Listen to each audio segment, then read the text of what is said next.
Takeru est un homme d'âge moyen, laid et surmené, qui déteste sa vie ennuyeuse.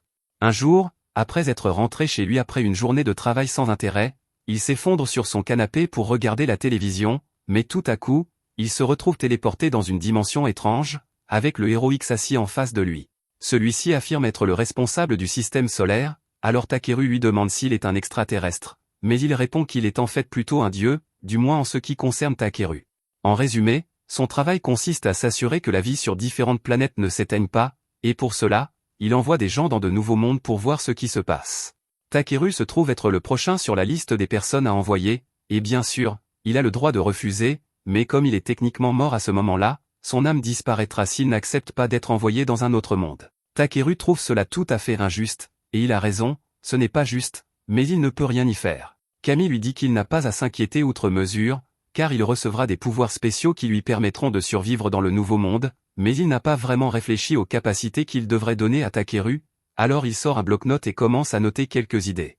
Il est évident qu'il devra être capable d'utiliser la magie, alors Kami note « mana maximale » et demande à Takeru s'il souhaite obtenir autre chose.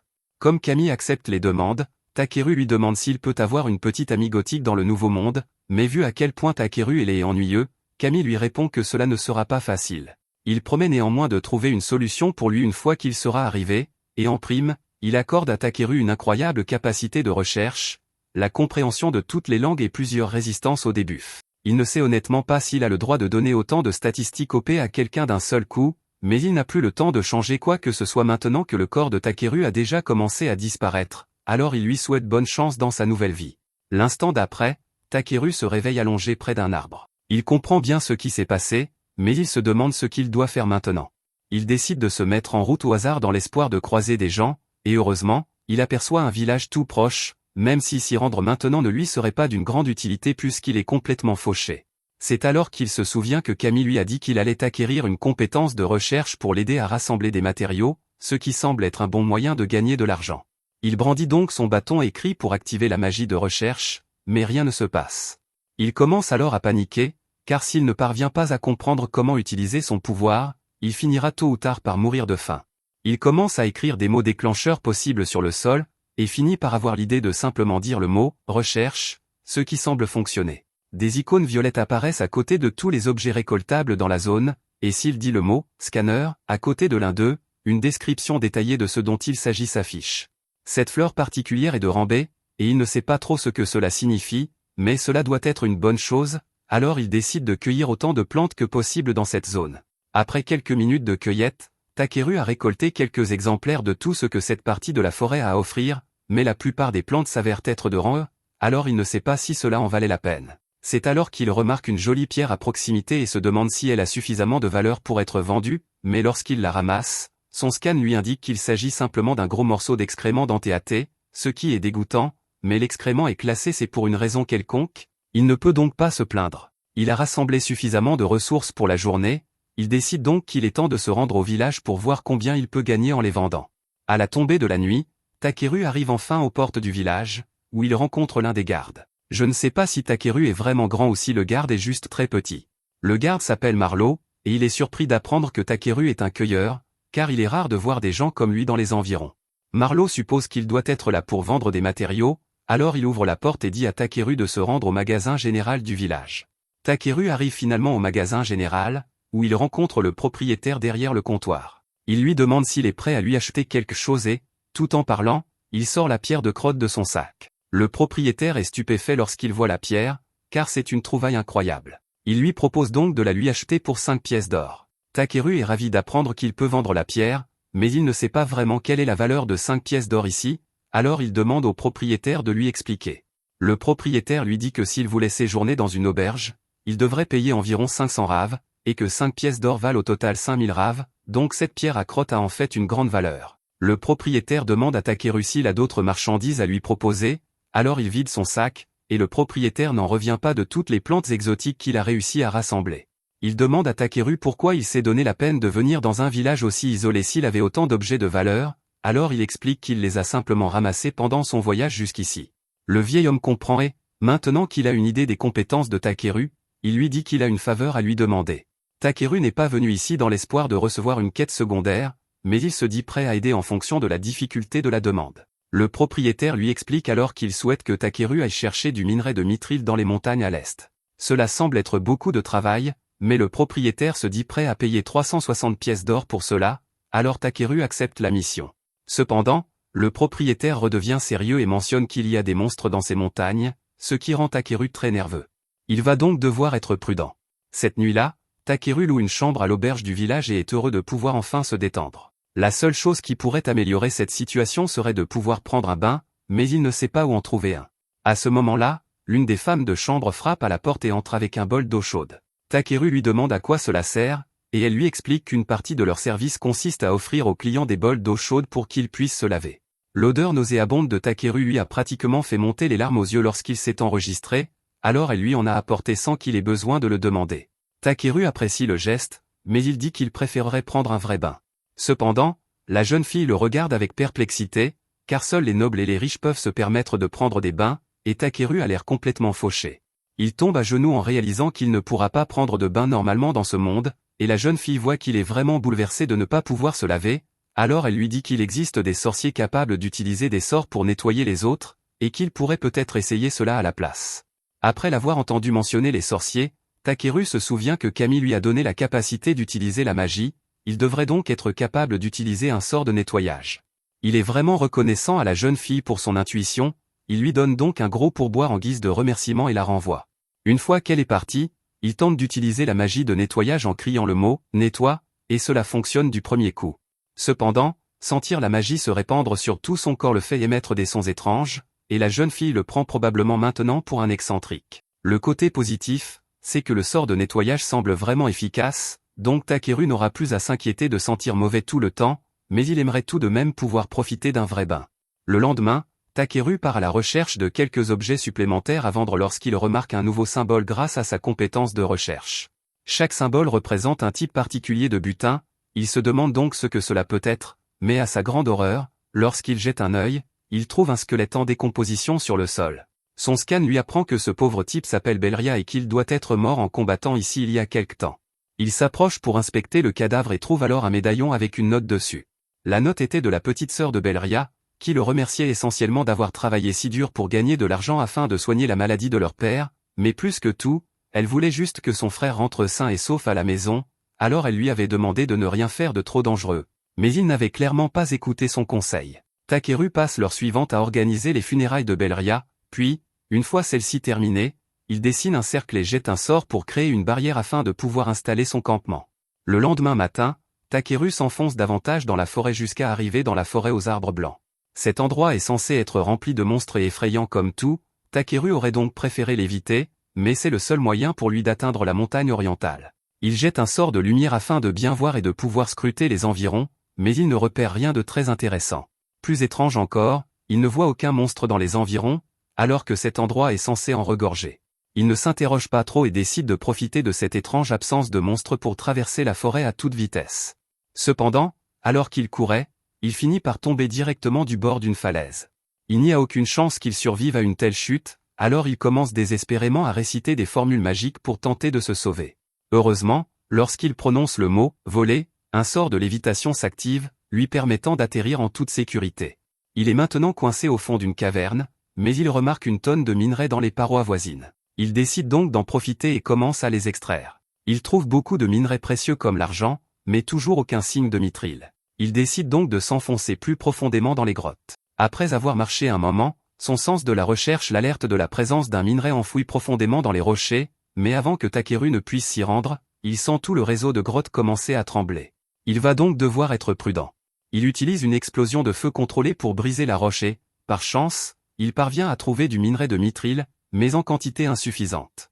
Le réseau de grottes se met soudain à trembler à nouveau, et Takeru commence à craindre que le plafond ne s'effondre. La chose la plus intelligente à faire serait de rentrer chez lui pour la journée et de revenir lorsqu'il sera certain que tout est sûr, mais, tel un plongeur spéléologue fanatique, il décide de continuer à s'enfoncer dans les profondeurs. Il finit par tomber sur une ouverture qui le mène à une magnifique nappe phréatique, et il est vraiment excité car l'eau est éblouissante. Il utilise son pouvoir pour l'analyser et, à sa grande surprise, il découvre qu'il s'agit d'une eau magique de dragon ancien de rang S. C'est la chose la plus précieuse qu'il ait jamais trouvée, même si la partie « dragon ancien » l'inquiète un peu, car il ne voudrait pas avoir à affronter l'un d'entre eux. À ce moment-là, alors que Takeru plonge ses mains dans l'eau, quelque chose d'énorme émerge de l'eau, et un instant plus tard, Takeru se retrouve face à face avec l'ancien dragon. Le dragon lui crie dessus pour avoir osé s'introduire dans son repère et dégage une pression mortelle pour intimider Takeru, mais celui-ci ne remarque rien d'anormal. Takeru se rend compte que c'est de sa faute s'il s'est introduit dans la demeure du dragon, alors il s'excuse sincèrement pour son erreur, mais cela prend le dragon au dépourvu, car il n'a jamais vu quelqu'un rester aussi calme en sa présence auparavant. Il prend Takeru en sympathie et lui demande s'il est vraiment un humain, car il possède une quantité anormalement élevée de mana. Il dit que la réserve de mana de Takeru pourrait même être supérieure à la sienne, mais Takeru n'a aucune idée de ce dont il parle. Le dragon s'appelle Voldia, et maintenant qu'il sait que Takeru possède une réserve de mana aussi importante, il a une faveur à lui demander. En gros, il veut que Takeru fasse éclore son œuf, car il n'a pas assez de mana pour le faire, et en récompense, il lui donnera un gros morceau de minerai de mithril. Takeru pense que cela semble assez facile à faire, alors il prend l'œuf et commence à y canaliser son mana, mais à mi-chemin, l'œuf commence soudainement à drainer tout son mana jusqu'à ce qu'il finisse par perdre connaissance. À son réveil, il trouve un petit bébé dragon assis devant lui et réalise que l'éclosion a été un succès. Voldia est heureux de voir que son enfant est enfin né, mais il demande ensuite à Takeru de l'emmener avec lui dans son voyage. Takeru lui demande s'il est sûr de sa décision, car il pensait que Voldia voudrait passer du temps avec son enfant, mais Voldia répond que Takeru est bien plus fort que lui et que son enfant sera mieux avec lui. Maintenant qu'il a du lait à acheter au fond de son lac, Voldia s'immerge et laisse Takeru s'occuper de Bi. Takeru et Bi finissent par sortir de la grotte, mais il fait presque nuit et il leur sera difficile de traverser la forêt une fois la nuit tombée. Ils décident que la meilleure chose à faire est de passer la nuit sur place et de poursuivre leur voyage le lendemain, et demandent donc à Bi de se préparer à installer le campement. Il commence par fouiller dans son sac de rangement et en sort un peu de l'eau magique qu'il a récupérée dans la grotte pour Bi. Cette eau magique est apparemment essentielle à la croissance d'un jeune dragon, c'est donc une bonne chose qu'il en ait récupéré autant. Après avoir bu sa première tasse, Bi en redemande à Takeru, mais lorsqu'il lui apporte une autre tasse d'eau, au lieu de la prendre, elle la repousse vers Takeru, l'encourageant à la boire à sa place. Takeru n'est pas particulièrement enthousiaste à l'idée de boire de l'eau dans laquelle un dragon se baigne depuis des siècles, mais il ne veut pas dire non à Bi, alors il avale le verre, et en fait, le goût n'est pas si mauvais. Il est maintenant temps pour Takeru d'installer le campement, alors il pose quelques pierres magiques pour créer une barrière protectrice. Techniquement, dans ce monde, les pierres magiques sont censées être une denrée extrêmement précieuse, mais il est capable de les fabriquer facilement en pensant très fort à un sort et en versant de la magie dans sa main. Celle-ci, par exemple, est une pierre magique chauffante, et Takeru prévoit de l'utiliser pour préparer le dîner de ce soir. Il la place donc dans la cheminée et commence à cuisiner. Il prépare un steak grillé et un ragoût de viande pour l'accompagner. Cela a toujours été son plat préféré, et il semble que Bi veuille aussi y goûter, car elle est pratiquement en train de baver partout. Takeru ne sait pas si c'est une bonne idée qu'un bébé dragon mange de la vraie nourriture alors qu'il est né il y a seulement 2 heures, mais il lui donne quand même un bol, et Bi se brûle rapidement les lèvres car elle ne savait pas que la soupe était si chaude. Takeru souffle un peu dessus pour la refroidir et la rend à Bi afin qu'elle puisse la goûter correctement, et elle adore le ragoût. Takeru est heureux de voir que Bi a autant apprécié sa cuisine, mais il se demande ce qu'elle pense du fait de devoir quitter Voldia. Bi regarde Takeru avec un air perplexe, car pourquoi Voldia lui manquerait-il alors qu'elle a Takeru à ses côtés? Pendant que Bi le serre dans ses bras, il utilise son pouvoir d'évaluation sur elle et est surpris de voir que Bi est déjà de rang B, même si elle est encore toute petite et mignonne. Elle possède également plusieurs dons qui semblent puissants, comme évolution illimitée, et elle finira donc forcément par devenir plus forte que lui, mais il tient à lui faire comprendre qu'il lui est absolument interdit de faire quoi que ce soit d'imprudent, ce qui est un bon conseil en principe, mais Bi ne l'écoute pas du tout. Le lendemain matin, Takeru remonte la falaise et, lorsqu'il arrive au sommet, il est surpris de voir que la forêt semble tout à fait normale. Il se demande ce qui a pu provoquer un changement aussi radical pendant la nuit, mais ce n'est pas son travail de comprendre ce genre de choses, alors il décide de laisser tomber.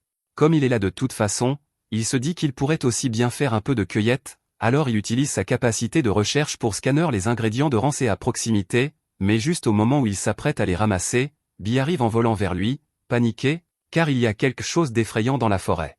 Takeru change la cible de son scan pour repérer les monstres hostiles dans la zone, et comme prévu, il localise une demi-douzaine d'ennemis qui se rapprochent d'eux. Il n'aime peut-être pas se battre, mais il est tout à fait capable de s'occuper seul de quelques monstres. Tout à coup, un griffon de pierre apparaît derrière lui, mais comparé à Voldia, cela ne semble guère être un inconvénient, et il a même hâte de goûter la viande juteuse de l'oiseau une fois qu'il l'aura tué. Il lance un bouclier pour se protéger, puis conjure 3 aiguilles de glace avant de les lancer sur le monstre et de l'abattre d'un seul coup. Il se retourne ensuite pour faire face à la horde de loups qui se rapproche de lui. Pour les affronter, il jette un sort d'amélioration sur lui-même afin d'augmenter sa vitesse de déplacement, puis saute en l'air pour éviter l'attaque initiale des loups. Il jette ensuite un sort de durcissement sur ses mains et ses pieds et écrase un crâne dans sa descente avec un coup de pied circulaire. Il élimine ensuite les loups restants les uns après les autres, et lorsqu'il a terminé, il a récolté beaucoup de viande pour son prochain repas. Il est satisfait du butin qu'il a récolté lors de cette bataille, mais lorsqu'il lève les yeux, il se rend compte qu'il reste encore une tonne de monstres dehors, et s'il essaie de tous les combattre, il va rester coincé dans cette forêt pendant des semaines. Il aimerait pouvoir trouver un moyen de les éviter complètement, et alors qu'il dit cela, Bee attrape le dos de sa veste et commence à essayer de le tirer dans les airs. Takeru ne s'attendait pas à ce que cela fonctionne, car Bee est beaucoup plus petite que lui, mais il s'avère qu'elle est en fait assez forte, et elle parvient à le soulever dans les airs. Cependant, à ce rythme, il leur faudra 4 à 5 jours ouvrables pour sortir de cette forêt, alors Takeru décide de les aider en lançant un sort de réduction de poids sur lui-même. À la seconde où il le fait, Bee et lui s'envolent dans les airs, mais Bee n'est pas vraiment une pilote fiable, et à mi-chemin, elle lâche accidentellement Takeru, qui est projeté vers le sol. Il réussit miraculeusement à survivre à cette chute dévastatrice, et le bon côté des choses, c'est qu'il parvient à sortir de la forêt blanche en quelques minutes, donc la légère fracture de la hanche en valait vraiment la peine. Ils sont assez proches du village, mais Takeru ne veut pas prendre le risque de voler sur Bee, alors il décide de marcher à la place. En chemin, Bee commence à pointer du doigt le bâton dans la main de Takeru, lui demandant ce que c'est. Il lui répond qu'il s'agit apparemment d'une branche de l'arbre Drizzle, qui se trouvait dans le sac que le dieu lui a donné, et il décide de la sortir et de la pointer vers des objets pour voir ce qui se passe. Bee semble comprendre quelque chose à propos du bâton, alors elle souffle un nuage de magie dessus, réveillant la véritable forme du bâton. Takeru n'a aucune idée de comment ni pourquoi cela a fonctionné, mais avant qu'il ne puisse comprendre, il entend soudainement un grognement puissant provenant de la forêt, alors il se prépare immédiatement à se battre. À ce moment-là, Bee s'envole seul dans la forêt, alors Takeru est obligé de la poursuivre jusqu'à ce qu'il trouve finalement une elfe appuyée contre un arbre. Takeru se précipite pour l'aider, craignant qu'elle ait été blessée par un monstre, mais la jeune fille lui dit qu'elle n'est pas blessée, qu'elle a juste très faim. Elle n'a rien mangé ni bu depuis 3 jours et elle est sur le point de mourir de faim, alors elle supplie Takeru de lui donner une partie de ses provisions. Il ne peut pas la laisser ainsi, alors il fouille dans son sac et lui donne de l'eau, ainsi que le déjeuner qu'il avait préparé pour lui-même plus tôt. Les yeux de la jeune fille s'illuminent dès qu'elle voit la nourriture, et elle ne perd pas de temps pour tout engloutir en quelques secondes, mais maintenant qu'elle n'a plus faim, Takeru a quelques questions à lui poser. Tout d'abord, il se demande comment elle a pu mourir de faim ici pendant 3 jours alors que la ville la plus proche n'est qu'à une journée de marche. La jeune fille avoue qu'elle était pressée et qu'elle s'est perdue en venant ici, mais même dans ce cas, il est normal d'emporter avec soi au moins quelques jours de provisions. Or, elle n'a littéralement rien emporté. La jeune fille est un peu gênée et essaie de trouver une bonne excuse, mais elle se rapproche beaucoup trop de Takeru et, dès qu'il la sent, il se rend compte qu'elle empeste. La jeune fille tente de se défendre en lui disant que ce n'est pas sa faute, car elle a dû camper ici pendant des jours sans provisions, mais cela ne change rien au fait qu'elle sent le fumier à présent. La jeune fille se lève et dit à Takeru que même si elle lui est reconnaissante de l'avoir sauvée, elle trouve qu'il a été extrêmement grossier de dire qu'elle sentait mauvais, même si c'était vrai. Elle s'enfuit alors pour poursuivre son voyage, mais elle n'a pas demandé son chemin et n'a toujours pas de provisions, il pense donc qu'elle n'ira pas très loin, mais ce n'est pas son problème, alors il continue à retourner en ville avec Bee.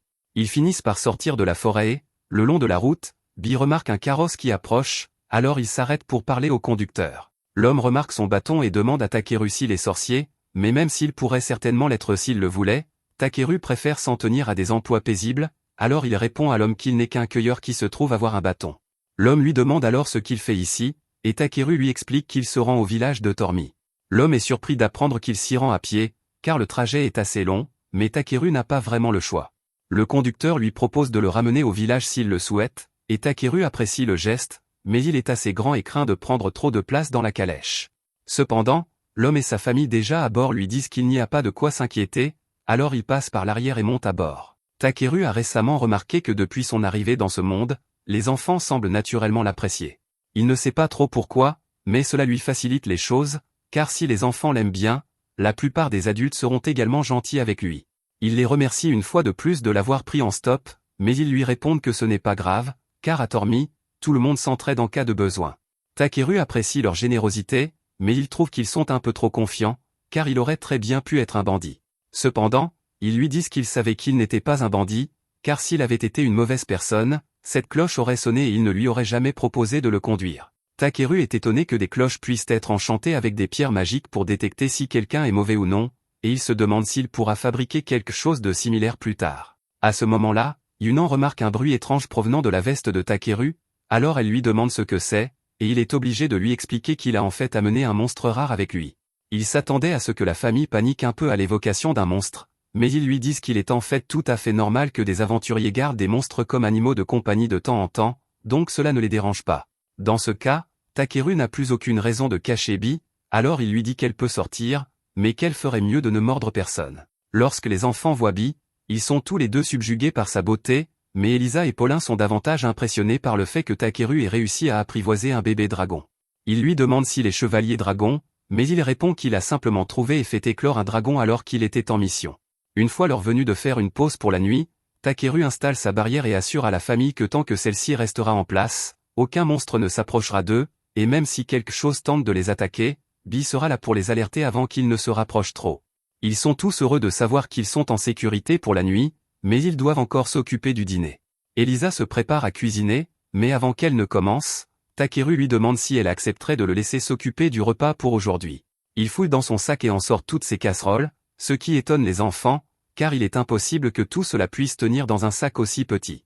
Takeru explique que son sac fonctionne comme une boîte à objets, qu'il est donc beaucoup plus spacieux qu'il n'y paraît et qu'il est très pratique pour rassembler des choses. Une fois que Takeru a fini de cuisiner, tout le monde se met à table et tous sont ravis de la saveur de son repas, en particulier Paulin, qui en avait assez de manger tout le temps de la viande séchée. Au fur et à mesure que la nuit avance, ils se mettent tous à chanter et à danser pour passer le temps, et les enfants invitent même Takeru à se joindre à eux. Il n'avait jamais vécu une telle expérience lorsqu'il était sur Terre, car il passait toujours ses soirées seul devant la télévision, mais manger avec d'autres personnes est beaucoup plus amusant qu'il ne l'aurait imaginé.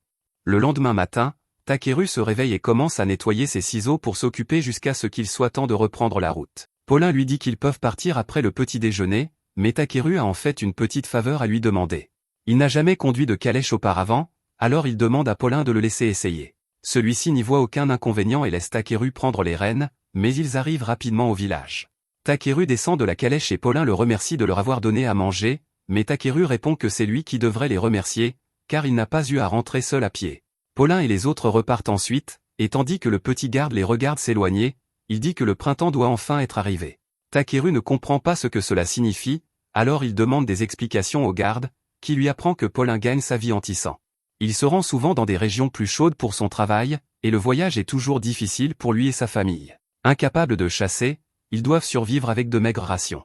Cela explique pourquoi il était si heureux de goûter la nourriture de Takeru, et en apprenant à quel point Paulin est mal loti, Takeru réalise la chance qu'il a d'avoir un pouvoir qui lui permet de rassembler des matériaux. Peu après, Takeru retourne à la boutique de Jérôme pour livrer les matériaux qu'on lui a demandé de rassembler et faire un petit test. Takeru glisse un minerai de mithril magique qu'il a trouvé dans l'antre du dragon parmi le mithril ordinaire pour voir si Jérôme est du genre à l'arnaquer. Jérôme passe un long moment à examiner les pierres et finit par conclure que celle-ci doit être un morceau de minerai de mithril magique. Il dit à Takeru que quelques-uns d'entre eux contiennent suffisamment de magie pour remplacer la plupart des pierres magiques du royaume, et Takeru feint la surprise même s'il le savait déjà. Jérôme lui dit qu'il est incroyable qu'il ait pu trouver quelque chose d'aussi précieux, mais Takeru tente de minimiser cet exploit et répond qu'il est simplement tombé dessus par hasard pendant son voyage. Même si Takeru prétend l'avoir trouvé à ses pieds, Jérôme lui dit qu'il faut tout de même beaucoup de talent pour trouver des choses comme ça, et lui conseille de se rendre à la ville de Belkam. Elle est beaucoup plus grande que ce village, et même si Jérôme n'aime pas l'idée de laisser partir un talent comme Takeru, il pourra y trouver une plus grande variété d'articles à acheter et à vendre qu'ici. Il demande simplement à Takeru, lorsqu'il se sera fait un nom, d'envoyer quelques clients supplémentaires à Jérôme. Takeru n'a pas vraiment l'intention de devenir célèbre, mais l'idée de se rendre dans la grande ville l'intrigue, alors il décide de se renseigner à ce sujet une fois de retour à l'auberge. Il y découvre que Belkam possède une guilde d'aventuriers qui négocie des demandes dans tout le pays. Les aventuriers eux-mêmes sont divisés en plusieurs catégories, combat, soutien et divers autres rôles. Comme Takeru se trouve dans un autre monde, il veut s'essayer à l'aventure et voyager à travers le monde pendant un certain temps. Il décide de rejoindre la guilde de Belkam, mais avant cela, il lui reste encore quelque chose à faire à Tormi. Il se rend en ville et trouve d'abord quelqu'un pour traiter tous les monstres qu'il a capturés. Pendant qu'il attend que cela soit fait, il passe la nuit à faire la fête avec les villageois et à profiter d'un festin. Le lendemain matin, Takeru retourne chez le boucher, et maintenant que toutes les parties des monstres ont été traitées, il a suffisamment de nourriture et d'assaisonnement pour toute la durée de son voyage. La femme lui dit qu'il va se sentir seul ici sans Takeru, et beaucoup d'autres villageois ont également exprimé leur souhait qu'il reste un peu plus longtemps. Takeru répond que cet endroit lui manquera aussi, mais qu'il y a beaucoup d'endroits passionnants à visiter et de nouvelles personnes à rencontrer, et qu'il ne peut donc pas s'installer ici. La femme comprend et dit qu'elle n'insistera pas davantage, mais avant que Takeru ne parte, elle veut lui donner quelque chose en plus. Elle lui tend un sac et lui dit qu'elle lui a préparé un déjeuner à emporter. En fait, elle lui a préparé une tonne de déjeuner à emporter, donc Takeru n'aura pas à s'inquiéter pour la nourriture pendant un certain temps. Après cela, il retourne dans sa chambre, et la seule chose qui lui reste à faire est de trouver à quoi servir le minerai de mithril magique. Jérôme lui a dit qu'il n'avait pas les moyens de l'acheter, alors Takeru n'a aucune idée de ce qu'il est censé en faire maintenant. Il est trop précieux pour être jeté, mais comme il contient apparemment une tonne d'énergie magique, Takeru se demande s'il peut l'utiliser pour créer quelque chose d'utile pour les villageois, qui ont été si gentils avec lui.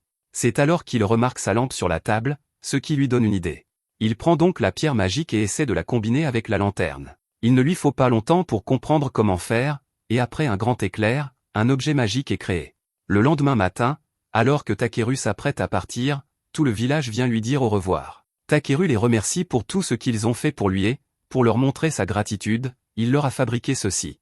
Il explique à tout le monde qu'il s'agit d'un objet magique qui créera une barrière autour du village afin d'empêcher toute personne mal intentionnée d'y pénétrer. Bien que tous lui soient reconnaissants pour sa gentillesse, il se demande s'il est vraiment acceptable pour eux d'accepter quelque chose d'aussi précieux.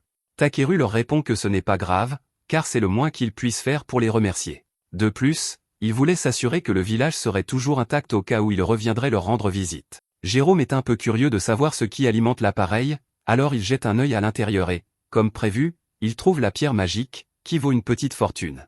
Il s'apprête à dire qu'ils ne peuvent vraiment pas accepter un cadeau aussi coûteux, mais Takeru a déjà franchi la porte pendant qu'il parlait, il n'y a donc plus moyen de le lui rendre maintenant. Alors que Takeru marche en direction de Belcam, il prend un moment pour profiter du paysage paisible. Cependant, cette paix ne dure pas longtemps, car il rencontre bientôt un crabe géant au milieu de la route. Une fois le choc initial passé, Takeru examine les statistiques du crabe, qui n'ont rien de remarquable, mais dès qu'il constate que le crabe est comestible, il décide que Bee et lui mangeront des fruits de mer pour le dîner. Takeru se lance un sort d'amélioration en prévision du combat. Avant qu'il n'ait pu faire quoi que ce soit, Bee s'envole soudainement et frappe le crabe d'un cri sonique qui l'assomme. Takeru est impressionné, car il ne savait pas que Bee était capable d'une telle chose, mais le combat n'est pas encore terminé, car deux autres crabes apparaissent soudainement. Takeru pense qu'il est en sécurité au milieu de la route, car les crabes ne peuvent se déplacer que latéralement, mais il se trompe lourdement, car ces crabes sont capables d'avancer très rapidement. Ils l'encerclent tous les deux, et Takeru est sur le point d'être écrasé, mais avant que les crabes ne se rapprochent, Bee tire Takeru dans les airs, les amenant à s'écraser l'un contre l'autre. Takeru remercie Bee pour sa réactivité, mais le combat n'est pas encore terminé, car le premier crabe vient de reprendre conscience et charge Takeru sans réfléchir. Il invoque donc son bâton et frappe le crabe en plein dans les airs, le tuant enfin. Maintenant que tous les crabes ont été vaincus, il est temps pour Takeru de commencer à les préparer. Il utilise d'abord son pouvoir de durcissement sur son bras pour le transformer en couteau de fortune, puis il se met au travail et coupe toutes les pinces et les pattes. Quelques minutes plus tard, il a préparé tous les membres pour la cuisson, alors il sort une marmite géante et les y met tous. Ne lui demandez pas où il a trouvé cette marmite géante. Il ajoute de l'eau et beaucoup de sel, et après quelques heures de cuisson, la chair de crabe est enfin prête. Bee et lui se jettent dessus. Ils adorent tous les deux le goût de la chair de crabe, alors Takeru prévoit désormais d'éliminer et de manger autant de monstres que possible afin de pouvoir goûter toutes sortes de plats délicieux. Quelques jours plus tard, Takeru et Bee arrivent aux portes de la ville de Belcam, et il est émerveillé par la magnificence des remparts de la forteresse. Il remarque qu'il y a une longue file d'attente à la porte où se déroulent les inspections, alors il s'avance pour rejoindre la file, mais avant que son tour n'arrive, il décide de dissimuler son sac magique, car il serait malvenu que les gardes découvrent qu'il dispose d'un espace de stockage infini. Une fois son tour venu, Takeru est convoqué dans une pièce séparée pour rencontrer les gardes. Tandis que l'un d'eux fouille ses affaires, l'autre lui demande ce qu'il vient faire à Belcam. Takeru explique qu'il est venu ici parce qu'il souhaite s'inscrire à la guilde des aventuriers, ce que le garde comprend parfaitement, car Belcam possède la plus grande guilde du continent. Il ne trouve pas Takeru suspect, mais il doit tout de même faire son travail, alors il lui dit qu'il va le contrôler avec Avaro. Takeru n'a jamais entendu parler d'Avaro, alors il demande au garde à quoi cela sert, et celui-ci lui explique que cela leur permet essentiellement de vérifier si une personne est suspecte ou non. Takeru ne s'en soucie pas, car c'est soit cela, soit une fouille corporelle complète. Le garde utilise donc l'appareil pour le scanner et, après quelques secondes, il déclare qu'il n'y a rien d'anormal. Takeru est assez curieux de savoir ce que le garde a vu, alors il utilise son pouvoir pour scanner l'appareil magique et voit la fenêtre d'état qui a été montrée au garde. Elle indique simplement que Takeru peut utiliser la magie, et il est soulagé que la longue liste de capacités que le dieu lui a donnée n'apparaisse pas lors des scans normaux. Les gardes lui disent qu'il peut passer, mais ils ont une dernière question avant que Takeru ne parte. Ce n'est pas très important, mais ils se demandent pourquoi Takeru a la bénédiction des dragons sur son écran de statistiques. Takeru explique que c'est probablement à cause de son animal de compagnie, alors il demande à Bi de sortir, et les deux gardes sont émerveillés par sa beauté. Il n'y a pas de règle interdisant d'avoir des dragons comme animaux de compagnie ici, donc Takeru est autorisé à emmener Bi à l'intérieur, mais le garde lui dit qu'il va devoir mettre une sorte d'étiquette sur Bi comme preuve de propriété au cas où quelque chose arriverait dans la ville. Takeru ne sait pas trop quoi utiliser, car il n'a pas apporté de collier, mais il se souvient alors que les enfants de Paulin lui ont donné un porte-bonheur il y a quelques jours. Il le sort de son sac et le glisse sur la queue de Bi. Le garde dit que cela suffit, il ne reste plus qu'à remplir un rapport pour informer le maire qu'un dragon est entré dans la ville, mais Takeru n'a pas à s'en soucier. Ils lui rendent son sac et lui disent que s'il veut se rendre à la guilde des aventuriers, il peut y aller en suivant la route principale. Alors que Takeru fait ses premiers pas dans la ville, celle-ci s'avère encore plus incroyable qu'il ne l'avait imaginé. À ce moment-là, Bi lui montre un grand bâtiment au bout de la rue, qui doit être la guilde des aventuriers. Il y entre donc pour jeter un œil. Quelques instants plus tard, une femme nommée Europa s'approche de Takeru et lui souhaite la bienvenue à la guilde des aventuriers. Ils sont toujours heureux d'accueillir de nouveaux membres, alors elle le conduit à la réception où Takeru est présenté à la réceptionniste Ariana. Elle lui demande de remplir un formulaire avec son nom et son métier actuel, ce qui semble assez simple, mais maintenant que Takeru y pense, il ne sait pas pourquoi il est capable de comprendre la langue de ce monde. Après avoir rempli le formulaire, Ariana demande à Takeru s'il a de l'expérience au combat, et Takeru lui répond qu'il a déjà terrassé un griffon, une meute de loups et quelques crabes. Tout cela semble très impressionnant, mais Ariana pense que Takeru invente tout cela, alors elle lui demande s'il a des preuves de ses exploits. Il répond qu'il a des preuves, mais qu'elles sont assez volumineuses, alors il lui demande s'il peut vraiment les apporter ici. Ariana pense que cela ne sera pas si grave, alors elle dit à Takeru d'y aller, mais à sa grande surprise, il sort un crabe géant et le pose directement sur son bureau. Le poids du crabe écrase instantanément le bureau d'Ariana, et Takeru se rend compte qu'il a peut-être fait une erreur, mais pour sa défense, il l'avait prévenu que ce serait gros.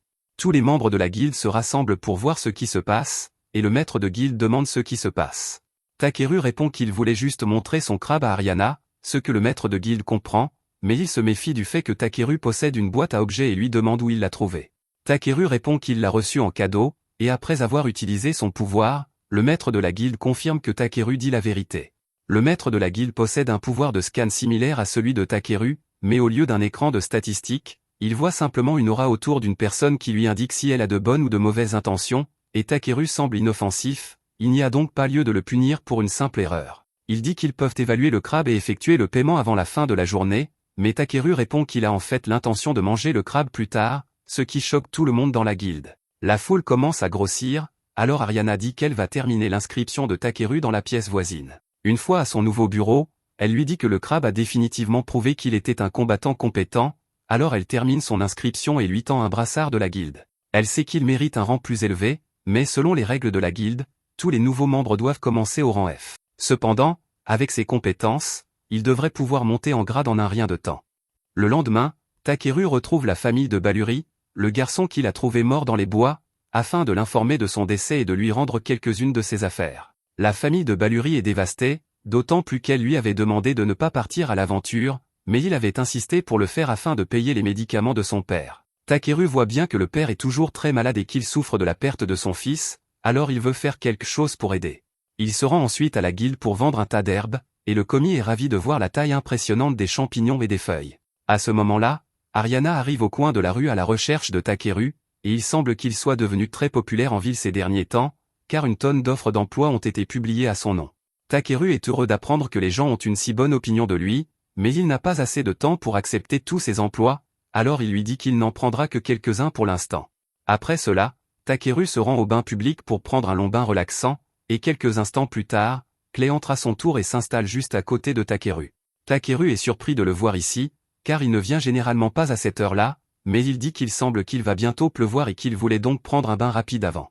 Quoi qu'il en soit, puisque Takeru est là, Clay lui demande s'il sait utiliser la magie de guérison, car des rumeurs circulent selon lesquelles il aurait soigné gratuitement un homme malade dans les bidonvilles il y a quelque temps.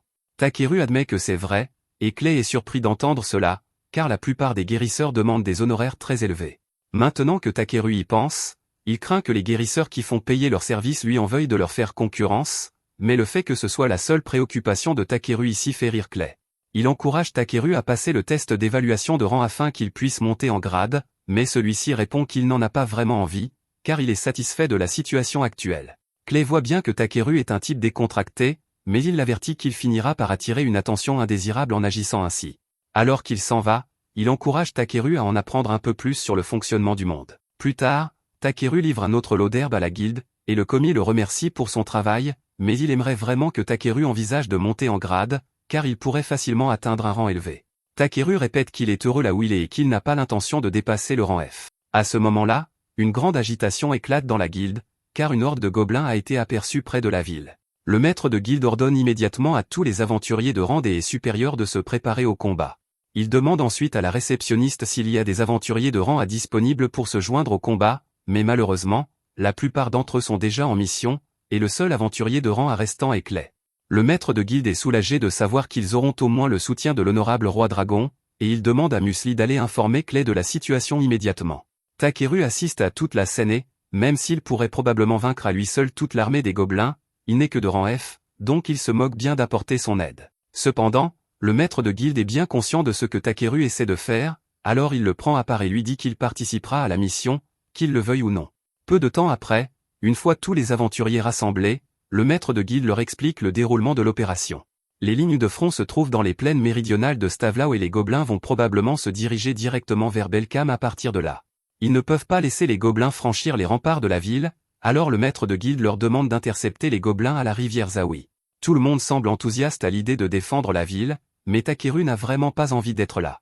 À ce moment-là, deux aventuriers à côté de lui remarquent que Takeru est de rang F et lui demandent pourquoi un faible comme lui a été autorisé à participer à une mission comme celle-ci. Le maître de guilde s'approche alors et explique qu'il ne sait pas exactement pourquoi, mais que tous les membres de son personnel n'ont cessé de faire l'éloge de Takeru, et qu'il a donc pensé que ce serait une bonne idée de l'emmener avec eux.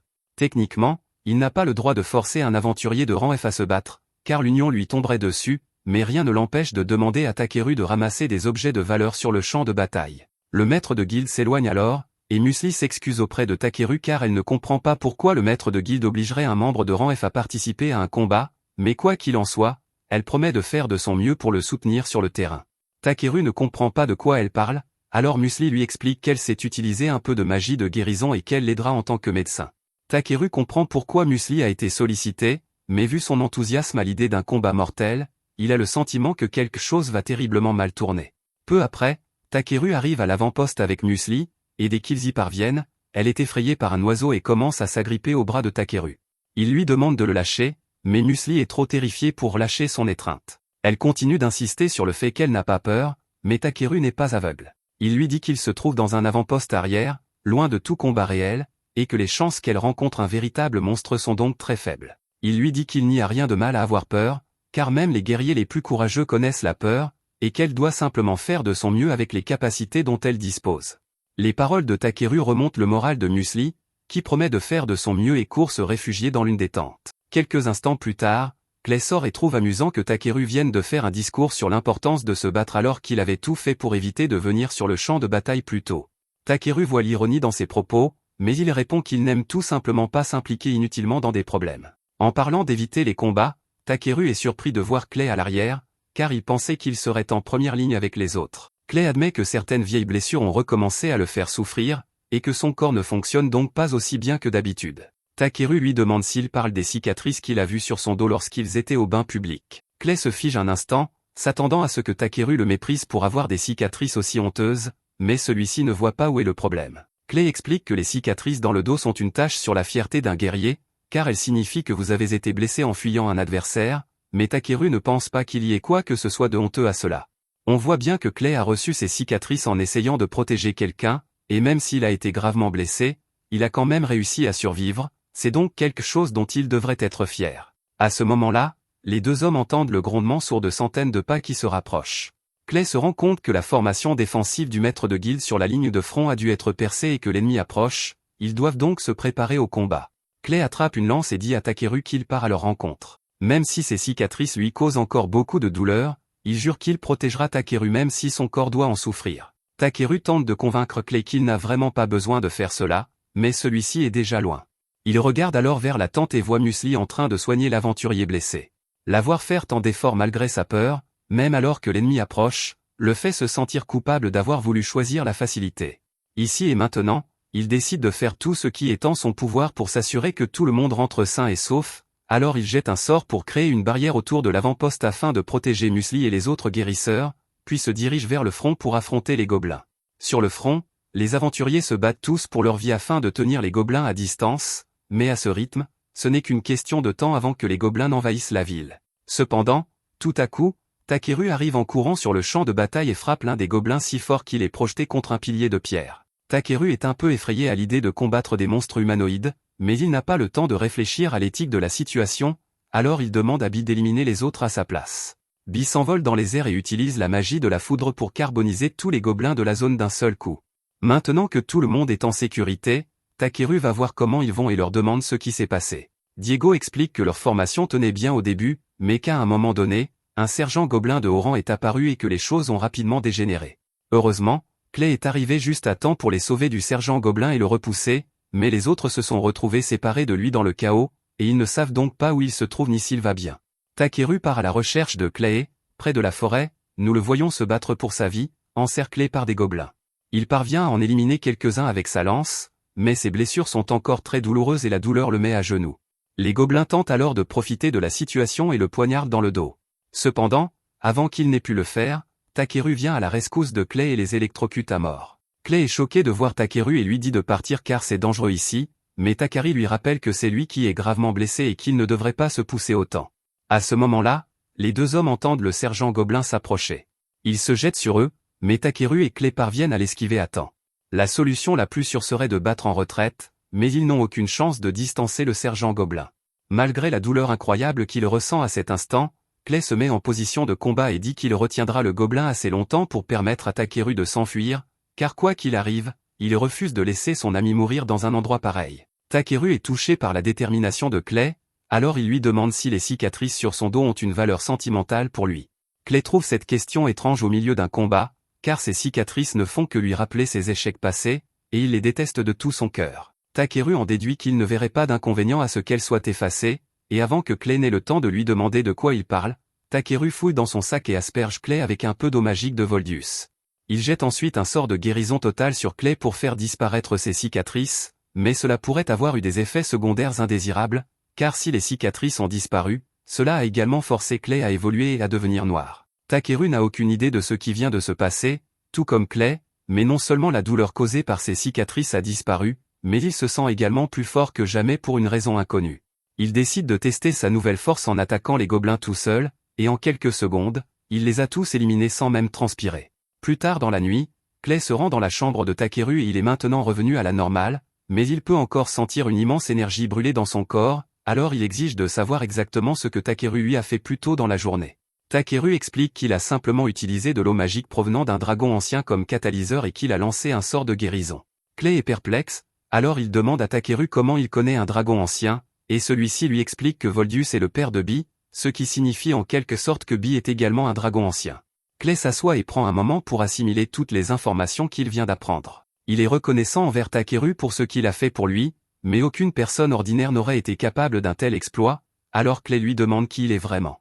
Takeru se rend compte qu'il en a peut-être trop dit, mais après tout, le dieu ne lui a jamais dit qu'il devait garder son identité secrète, il n'y a donc aucune raison de la cacher à un ami de confiance. Il dit à Clay qu'il vient d'un autre monde, et Clay reste stupéfait pendant un moment, car il ne sait pas si Takeru se moque de lui ou non. Takeru l'assoit et lui explique tout ce qui s'est passé concernant sa réincarnation, mais Clay a encore du mal à y croire. Cependant, compte tenu de toutes les choses impossibles que Takeru a déjà accomplies, cela ne semble finalement pas si étrange. Clay promet de garder le secret sur les origines de Takeru, mais il lui dit qu'il doit faire plus attention à la façon dont il utilise son pouvoir, car modifier le corps de quelqu'un n'est pas une mince affaire. Elle s'appelle Ribble et c'est elle qui s'occupe de la boutique. Il lui demande si elle a des ciseaux de cueilleur en stock, car les siens sont usés, mais malheureusement, elle lui répond qu'elle n'en vend pas. Heureusement, elle connaît un excellent forgeron qui pourrait fabriquer des ciseaux pour Takeru, mais celui-ci attend de récupérer quelques matériaux en échange. Takeru se dit prêt à écouter les détails du travail, et Ribble commence à le conduire vers l'atelier de son patron. Cependant, alors qu'il marche dans les couloirs, Takeru aperçoit un groupe de forgerons qui travaillent d'arrache-pied dans la forge. Il trouve leur travail vraiment impressionnant, et Ribble est d'accord avec lui. C'est pourquoi elle souhaite devenir une forgeronne talentueuse et forger un jour une épée digne d'un héros. Ils finissent par arriver dans le bureau du patron, et Ribble lui dit qu'elle pensait demander à Takeru de rassembler du minerai d'Hildra, très difficile à trouver, afin de pouvoir fabriquer l'épée, mais le patron refuse immédiatement, car il dit qu'il est hors de question qu'il envoie un ramasseur dans les mines. Ribble lui répond qu'il pourrait au moins essayer, et les deux se disputent à ce sujet, mais Takeru n'a aucune idée de ce qu'est le minerai d'Hildra. Le patron explique qu'il ne veut pas envoyer un cueilleur dans les mines parce qu'elles sont toujours infestées de monstres et que, selon des rumeurs récentes, il y aurait également des démons, et qu'il ne peut donc pas en toute bonne foi envoyer Takeru affronter ces créatures. Ribble admet qu'il y a eu récemment une baisse du nombre de personnes se rendant dans les mines, mais le patron suppose qu'elle n'en a pas parlé à Takeru. Il lui dit qu'un forgeron prêt à risquer la vie d'autrui pour son profit personnel n'a pas sa place derrière un marteau, et Ribble réalise qu'elle a eu tort. Elle s'excuse donc auprès de Takeru et lui dit qu'il peut oublier toute cette histoire. Cependant, celui-ci semble toujours très intéressé malgré les dangers encourus, et demande si le minerai d'Hildra est vraiment le seul minerai adapté à la fabrication de leur épée. Ribble le confirme, et Takeru propose alors de collecter le minerai dans la mine en échange d'une paire de ciseaux spéciaux forgés. Le patron demande à Takeru s'il a bien écouté lorsqu'ils ont mentionné la présence de monstres dans la mine, mais celui-ci répond qu'il peut s'occuper de tout ce qui s'y trouve et qu'ils n'ont donc pas à s'inquiéter pour lui. Pour preuve, il sort l'une des pinces de crabe qu'il garde toujours sur lui, un monstre qui donnerait du fil à retordre même à des aventuriers de Rambay. Le patron se rend alors compte que Takeru pourrait effectivement être capable de s'en occuper. Takeru part immédiatement pour les mines de Ryuei, et en chemin, les autres passagers de la calèche se mettent à discuter du fait qu'il est étrange que toutes les herbes toxiques de la région aient disparu du jour au lendemain. Takeru s'inquiète, pensant que c'est peut-être de sa faute s'il a exagéré avec la cueillette, mais il rejette immédiatement cette idée.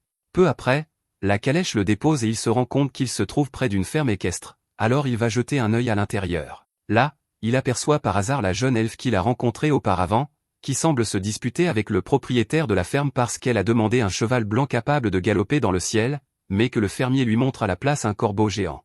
Le fermier lui explique que dans cette région, un cheval est plus une catégorie qu'un nom, et que tout ce qui peut transporter des marchandises est classé comme cheval, qu'il s'agisse réellement d'un cheval ou simplement d'un corbeau. L'elfe se rend compte que c'est de sa faute, car elle n'a pas été assez précise dans sa demande, et elle s'excuse d'avoir fait toute une histoire pour cela. Le fermier lui dit que ce n'est pas grave, mais que si elle cherche un Pégase blanc, elle aura plus de chances de le trouver dans le royaume des nains. Elle décide donc de s'y rendre immédiatement, sans préparation. Takeru poursuit son voyage et, alors qu'il traverse la forêt, il se rend compte qu'il y a plein d'ingrédients précieux partout. Il trouve même un champ d'herbe de lune et passe les minutes suivantes à en cueillir. Cependant, alors qu'il s'apprête à partir, il entend un grognement familier provenant du coin de la forêt. Lorsqu'il va voir, il trouve l'elfe affalée contre un arbre, sur le point de mourir de faim.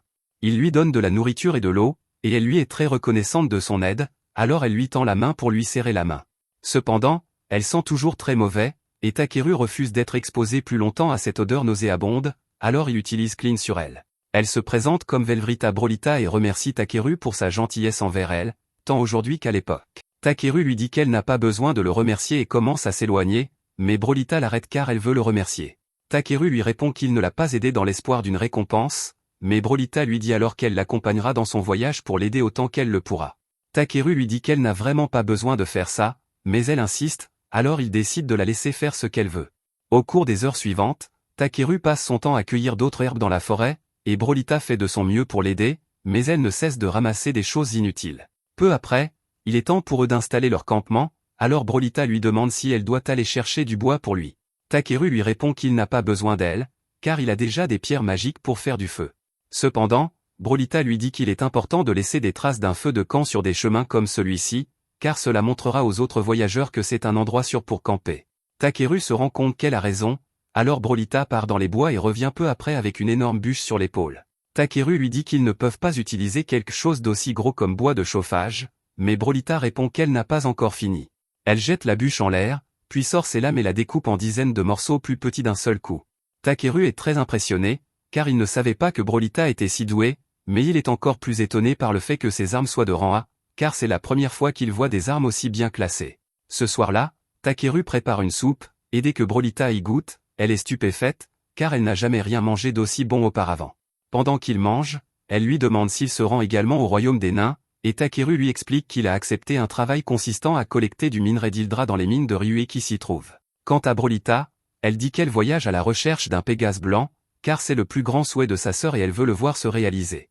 Cela dit, elle s'est une fois de plus régalée de la cuisine de Takeru, et sa dette envers lui s'est encore alourdie, elle doit donc le rembourser d'une manière ou d'une autre. Dans ce cas, Takeru lui demande s'il peut l'engager comme garde du corps, car il y a beaucoup de choses qu'il ne connaît pas encore dans le domaine de l'aventure. Elle lui répond qu'elle serait ravie d'être sa garde du corps, et pour la première fois, Takeru remarque que lorsqu'elle n'est pas sur le point de mourir de faim, Brolita est en fait très jolie. Cependant, cette nuit-là, il ne dort presque pas, car Bee et Brolita ronflent beaucoup trop fort. Le lendemain, ils poursuivent leur voyage jusqu'à ce qu'ils aperçoivent le royaume nain de l'autre côté de la rivière. Une fois arrivés, ils se rendent immédiatement dans une taverne pour déguster des spécialités locales. On leur sert de la viande enveloppée dans des jupes, une spécialité naine, et dès que Takeru y goûte, il adore le goût. Brolita dit que c'est aussi bon que son ami le lui avait dit, et Takeru lui demande de quel ami il s'agit. Elle lui répond qu'il s'agit d'un homme lézard qu'elle connaît. Il dit que c'est une coïncidence, car il connaît lui aussi un homme lézard, qui est d'ailleurs assis juste derrière lui depuis le début. Takeru est surpris de voir Clay ici, et Clay lui demande pourquoi il a quitté la ville sans même le prévenir. Il explique toute la situation à Clay, qui comprend, mais le rang de Takeru est encore trop bas pour accepter officiellement un travail comme celui de collecter du minerai d'Hildra dans les mines, il ne pourra donc pas le signaler à la guilde pour évaluation. Il demande à Takeru s'il en tire au moins une bonne récompense, et celui-ci explique que Grusa a accepté de lui fabriquer une superbe paire de ciseaux en échange du minerai. Clay ne sait pas quoi dire, car ce n'est pas du tout un échange équitable, mais Takeru insiste sur le fait qu'une bonne paire de ciseaux est essentielle pour un collecteur. Si Takeru est vraiment d'accord pour ne recevoir qu'une paire de ciseaux, alors Clay n'a aucune raison d'essayer de le convaincre du contraire, mais il dit qu'il aimerait accompagner Takeru dans sa mission. Il avait de toute façon l'intention de se rendre bientôt en ville pour faire réparer sa lance, alors il dit à Takeru de considérer cela comme un petit détour. Avant que Takeru n'ait le temps de refuser l'offre, Brolita intervient soudainement et dit que Clay pourrait également devenir le garde du corps de Takeru. Il semble donc qu'il va devoir rester avec eux pendant un certain temps. Le lendemain matin, ils se rendent tous à l'entrée de la ville de Vosrol, où une longue file d'attente s'est formée. Il semble donc qu'ils devront patienter un certain temps avant de pouvoir entrer. Cependant, Takeru remarque alors que Clay discute avec les gardes, et quelques minutes plus tard, ils sont autorisés à passer devant tout le monde et à entrer directement, car Clay est très connu. Une fois à l'intérieur, le garde informe Clay que le roi souhaite le recevoir en audience. Takeru est surpris, car il ignorait que Clay connaissait le roi du royaume des nains. Clay répond que c'est une longue histoire, mais le garde explique que c'est en fait assez simple, Clay les a autrefois sauvés du roi du tonnerre Zangom, et depuis, il est vénéré comme un héros. Cependant, Clay explique qu'il n'a en réalité rien fait. Les nains sont doués pour fabriquer des armes, mais ils ne savent pas les manier pour se protéger, ce qui les conduit souvent à être réduits en esclavage par un démon. Puis, un jour, Clay passait par là, et dès que le démon l'aperçut, il s'enfuit immédiatement car il ne voulait pas se battre. C'est pourquoi les nains le considèrent comme leur héros. Ils ont même érigé une statue en son honneur, mais ils ne sont apparemment pas très doués en sculpture, car elle ressemble plus à un T-Rex qu'à Clay. Peu après, Clay et les autres se rendent au château pour rencontrer le roi Zeph, et Clay demande immédiatement qui a eu l'idée de faire une statue de lui qui ressemble à ça. Zeph répond en plaisantant qu'il trouvait juste que ça aurait l'air cool. Takeru remarque que Clay et Zeph semblent très proches, mais il doit interrompre leur conversation car il a une lettre d'introduction à remettre au roi. Elle vient de Grazu et demande essentiellement la permission pour Takeru de se rendre dans les mines. Le roi répond que cela ne lui poserait normalement aucun problème, mais qu'il y a quelques mois, la mine est devenue le repère d'innombrables démons, et qu'il s'inquiète donc pour la sécurité de Takeru. Il lui demande s'il est sûr de vouloir y aller malgré les risques encourus, et Takeru le confirme. Le roi leur donne alors la permission, à lui et à ses amis, d'entrer dans la mine et de découvrir la vérité derrière l'infestation de démons.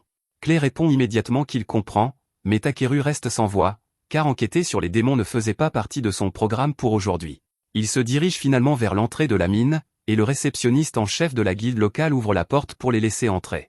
Takeru crée un sort de lumière pour éclairer la zone, mais d'après ce qu'il peut voir, il n'y a pas beaucoup de minerais ici, alors il demande au guide s'ils peuvent aller un peu plus loin. Le guide accepte, mais tout à coup, Bee sent quelque chose approcher.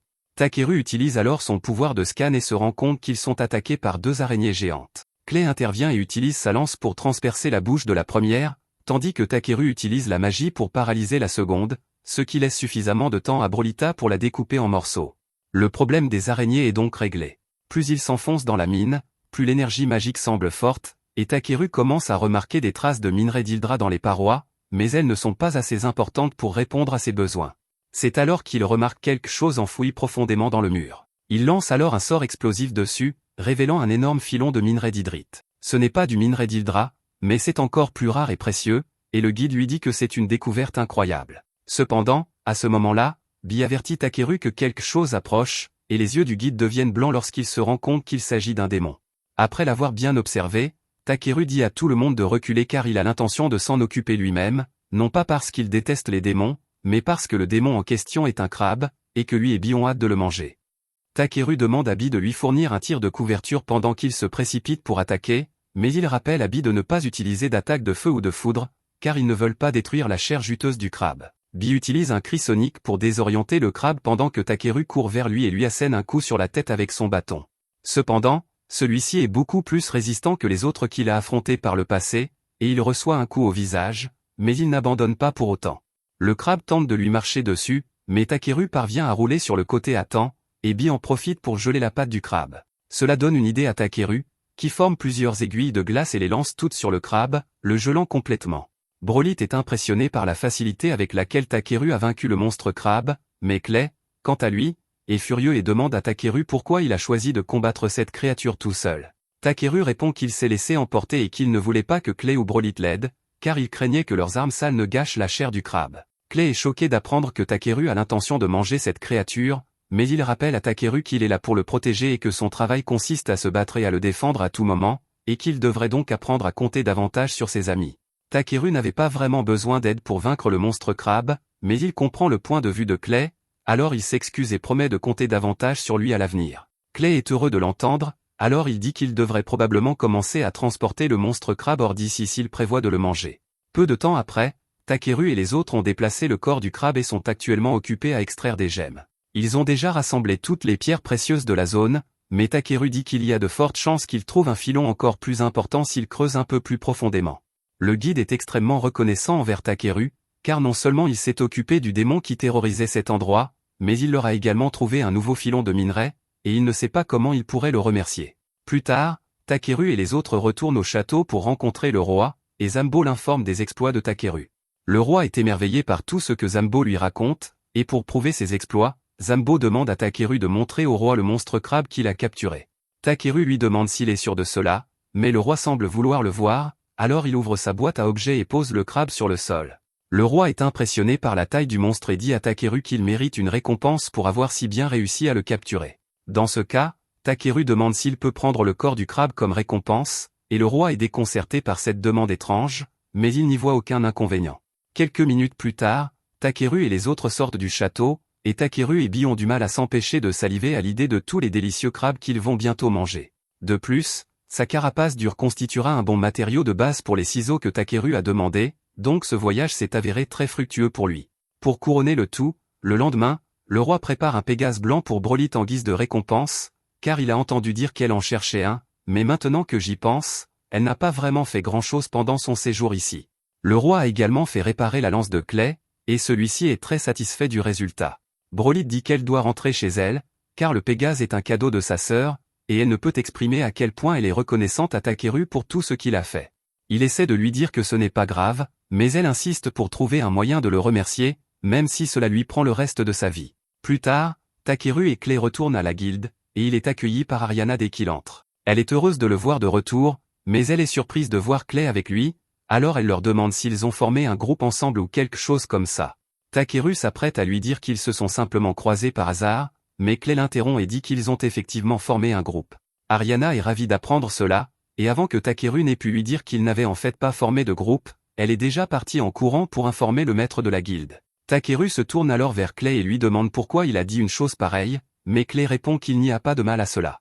De plus, il sait déjà très bien que Takeru n'est pas un humain ordinaire et qu'il a tendance à s'attirer des ennuis, donc Clay pense que ce serait une bonne idée de garder un œil sur lui.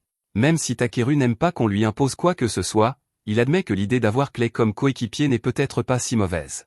Les deux hommes s'assoient donc pour discuter et finissent par se mettre d'accord pour former le groupe Black Azure Dragon. Ensuite, Takeru se rend à la forge pour livrer les matériaux qu'il a rassemblés, et dès que le patron voit toute l'hydrite pure que Takeru a récoltée, il reste sans voix. Takeru commence à s'inquiéter, pensant que quelque chose ne va pas, car il pensait que l'hydrite pure serait préférable au minerai d'Hydra ordinaire, mais maintenant, il n'en est plus si sûr. Il leur demande s'ils peuvent terminer le projet qu'ils ont prévu en utilisant le minerai d'hydrite, et Ribble et Gazu versent tous deux des larmes de joie, car ils n'auraient jamais pensé mettre la main sur de l'hydrite aussi pur. Takeru est heureux de voir qu'il semble satisfait de ce qu'il leur a apporté, même s'il ne s'attendait pas à ce qu'il soit aussi ému. Une fois que Ribble et Gazu ont cessé de pleurer, ils se tournent vers Takeru et lui disent que, bien qu'ils lui soient reconnaissants, avec autant de pierres, ils n'ont pas assez d'argent pour le payer à la hauteur de la valeur de l'Hildrite qu'il leur a apporté. Cependant, Takeru leur dit qu'ils n'ont pas à s'inquiéter de le payer, car tout ce qu'il veut, c'est une paire de ciseaux personnalisés qu'il sera le seul à pouvoir utiliser, mais avant cela, il souhaite qu'il prenne cette Hildrite et l'utilise pour fabriquer la meilleure épée qui soit afin de remporter le concours de fabrication d'épées. Un demi-mois plus tard, Takeru est à la taverne en train de savourer une bonne chope de bière quand, tout à coup, il est interrompu par Wade. Wade lui dit qu'une personne importante le cherche et qu'elle a laissé cette lettre à Takeru pour lui demander de la rencontrer. Clay jette un œil à la lettre et reconnaît l'emblème de la maison de Luzelvac. Wade explique que la lettre provient du seigneur de ce territoire, et Takeru n'aime pas trop cette idée, car cela semble être une source de tracas. Il commence à réfléchir à des moyens de se dérober, mais Wade lui assure que même si le seigneur en question est un noble, il n'est pas désagréable, et qu'il ne devrait donc y avoir aucun problème à ce que Takeru le rencontre. Takeru se fie à la parole de Wade et ouvre la lettre pour voir ce qu'elle contient.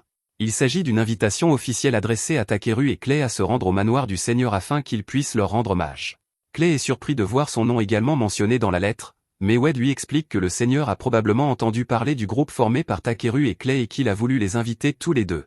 L'idée de recevoir des honneurs semble séduisante, mais Takeru a le sentiment qu'il s'agit simplement d'un prétexte pour le faire venir. Clay est d'accord et dit qu'il est probable que le seigneur veuille simplement voir Bee, car il est rare d'apercevoir un bébé dragon, mais cela inquiète Takeru, car il ne veut pas risquer que le seigneur lui enlève Bee.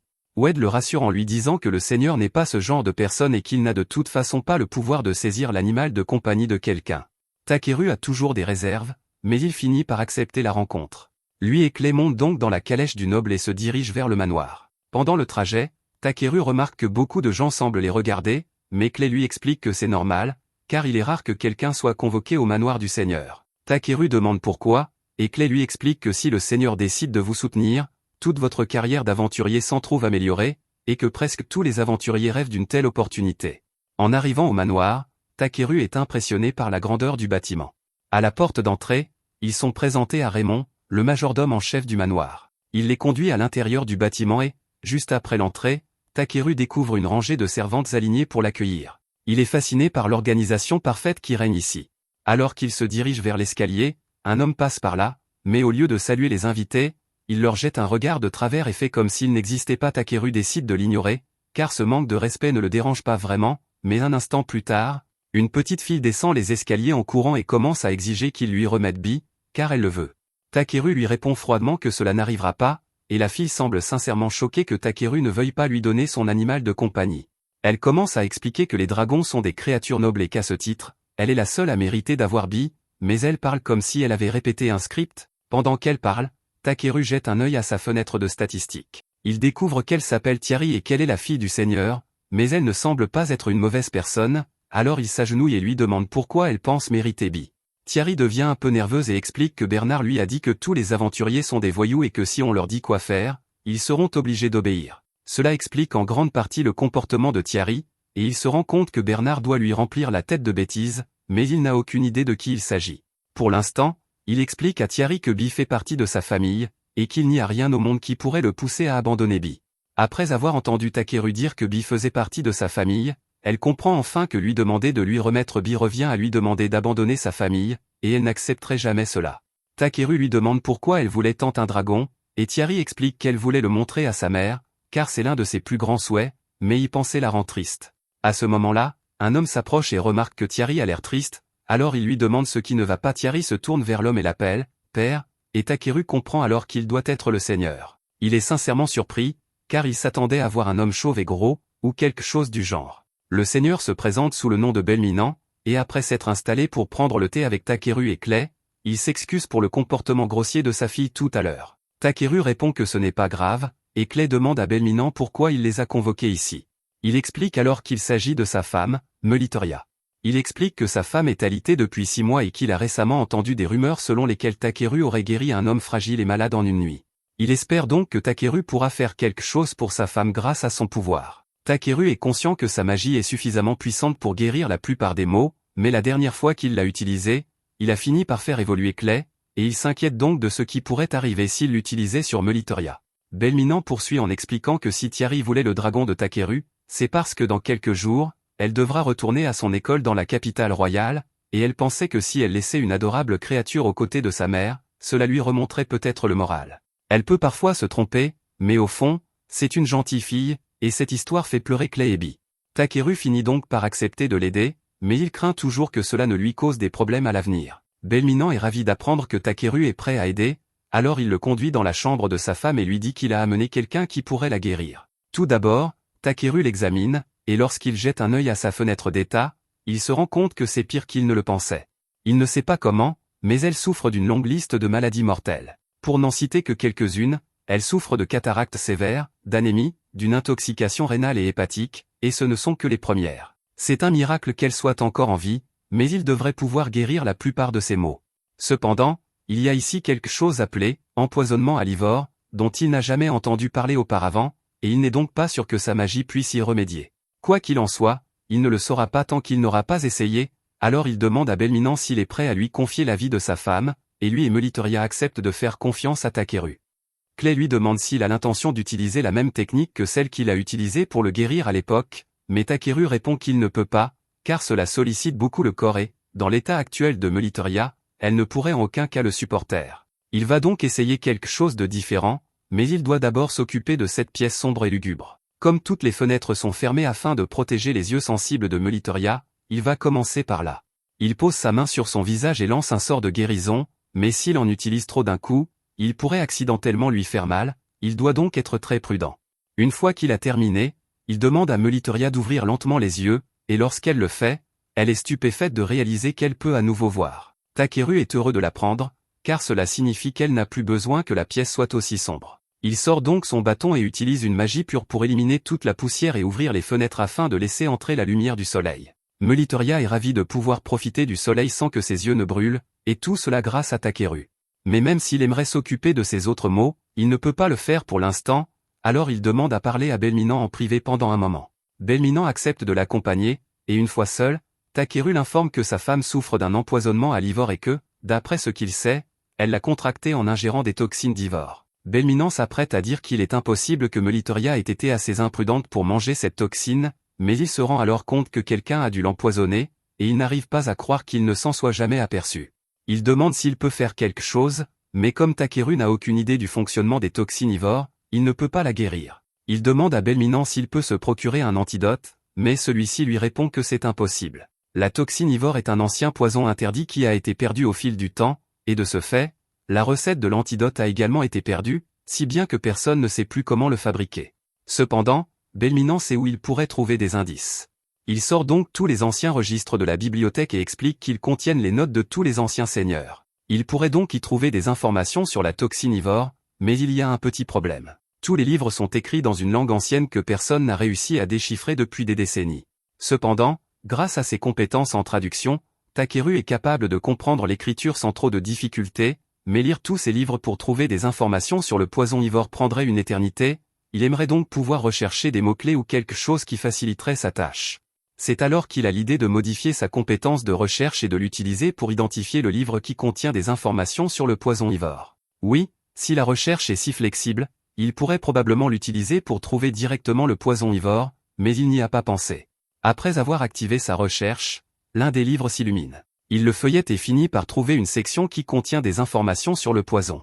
Il s'agit du journal intime d'un garçon nommé Polopola, qui raconte comment il est tombé par hasard sur un champ de fleurs d'ivore près d'un lac avec un rocher en forme de cheval à proximité, et Clay sait justement où se trouve ce lac. Il l'a vu lors d'un de ses voyages dans un petit village, alors il le montre sur une carte et dit aux autres que le village s'appelle Azit.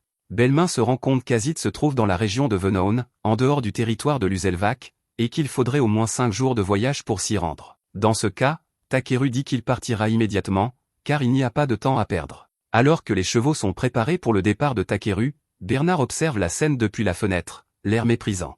Quant à Takeru, il se trouve près d'un des murs du château, en train de poser des cristaux magiques. Belminant vient le trouver et lui demande ce qu'il fait. Takeru lui explique qu'il mettait juste en place une petite protection, car il est possible que quelqu'un tente de nuire à Meliteria pendant son absence. À ce moment-là, Thierry arrive en courant pour voir Takeru, car elle veut s'excuser pour son comportement plus tôt. Il est venu ici pour sauver sa mère, mais elle s'est montrée très grossière envers lui sans raison, et elle se sent très mal à ce sujet. Cependant, Takeru lui dit que ce qui importe, c'est qu'elle ait su reconnaître son erreur et corriger son comportement. C'est une compétence très importante que de pouvoir réaliser que l'on peut se tromper sur quelque chose, et Thierry est donc en bonne voie pour mener une vie riche et épanouie. Il demande à Thierry de désormais réfléchir par elle-même avant d'agir, et elle promet de ne plus refaire la même erreur. Il y a une dernière chose qu'il veut dire avant de partir, alors il dit à Thierry que pendant son absence, une certaine personne pourrait essayer de lui dire que Takeru est un ennemi ou qu'il la trompe, et si cela arrive, il veut que Thierry évite de donner une réponse immédiate et qu'elle en parle d'abord à son père. Thierry promet de garder cela à l'esprit, alors Takeru et Clay partent, et pour que le voyage soit le plus rapide possible, il jette un sort d'accélération sur les chevaux. Au cours des jours suivants, les deux hommes se rendent au village d'Azit, mais lorsqu'ils y arrivent enfin, ils découvrent un terrain vague désertique. La dernière fois que Clay était venu ici, cet endroit était un village agricole luxuriant, mais il semble qu'il n'y ait pas plu depuis longtemps, et Takeru commence à s'inquiéter que le lac qu'il recherche est déjà séché. Clay ne pense pas que ce soit un problème majeur, car les lacs ne s'assèchent généralement pas aussi rapidement, mais lorsqu'ils arrivent enfin au lac, celui-ci ne semble pas s'être asséché, mais l'eau a l'air bizarre. Takeru l'examinait, d'après ce qu'il peut voir, l'eau semble avoir été contaminée et la personne responsable l'a certainement fait intentionnellement. À ce moment-là, Takeru et Clay sont acculés par un groupe de villageois qui semblent plutôt malades, mais qui sont déterminés à défendre leur village et exigent de savoir ce que Takeru et Clay font ici. Takeru comprend que les villageois essaient simplement de protéger leur foyer, alors il leur explique calmement que Clay et lui sont des aventuriers venus de Belcam et qu'ils sont ici pour une mission visant à collecter un matériau rare. Les villageois semblent sceptiques, alors ils demandent à Takeru et Clay de prouver qu'ils sont vraiment des aventuriers. Clay leur montre son brassard de rang A comme preuve.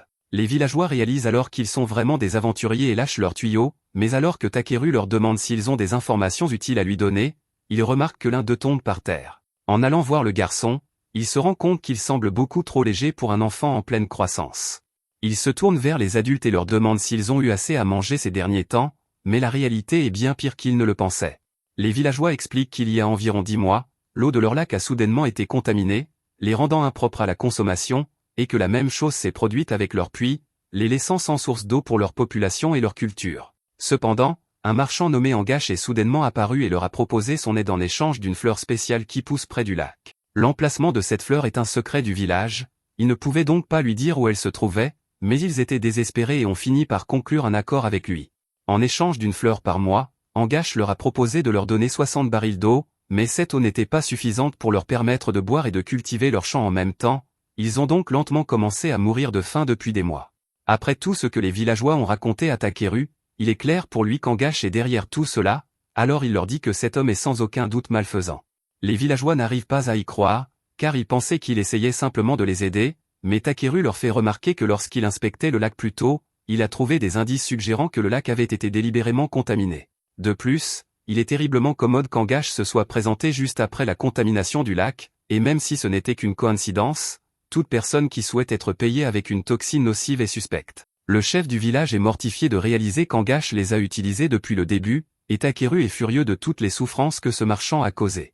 Non seulement il est probablement impliqué dans l'empoisonnement de Melitoria, mais il a aussi pratiquement détruit ce village et affamé les enfants qui y vivent, juste pour mettre la main sur la fleur d'ivoire. Takeru jure qu'il ne laissera pas Angash s'en tirer comme ça, mais il doit d'abord s'occuper des villageois. Il demande donc à Bi de s'envoler dans les airs et d'utiliser sa magie spirituelle. Bi comprend ce que Takeru essaie de faire, alors il s'envole dans le ciel et utilise sa magie pour former des nuages de pluie au-dessus du village. Il commence bientôt à pleuvoir, fournissant aux villageois suffisamment d'eau propre pour tenir un certain temps, mais il n'en a pas encore fini. Il utilise ensuite son sort de purification pour nettoyer tous les villageois, car ils n'ont pas eu d'eau pour se laver depuis des mois, et enfin, il utilise sa magie de réparation pour restaurer toute leur maison. Il sort également une marmite géante et prépare un repas pour les villageois, car ils n'ont pas mangé correctement depuis longtemps, et le chef du village lui en est extrêmement reconnaissant. Les enfants du village ont vraiment pris Takeru en affection, alors ils lui proposent de lui montrer leur cachette secrète dans les bois. Takeru les suit, et ils finissent par le conduire à un ancien entrepôt où sont stockés les fruits de l'Ita. Takeru est surpris de voir autant de fruits stockés alors que le village mourait de faim avant son arrivée, mais les enfants lui expliquent qu'ils sont beaucoup trop salés pour être consommés normalement et qu'ils n'ont pas d'eau pour les diluer, ce qui les rend pratiquement inutiles. Takeru décide de les goûter, et dès qu'il les goûte, ses yeux s'illuminent, car même s'ils ne sont pas propres à la consommation, il pourrait probablement les transformer en sauce soja.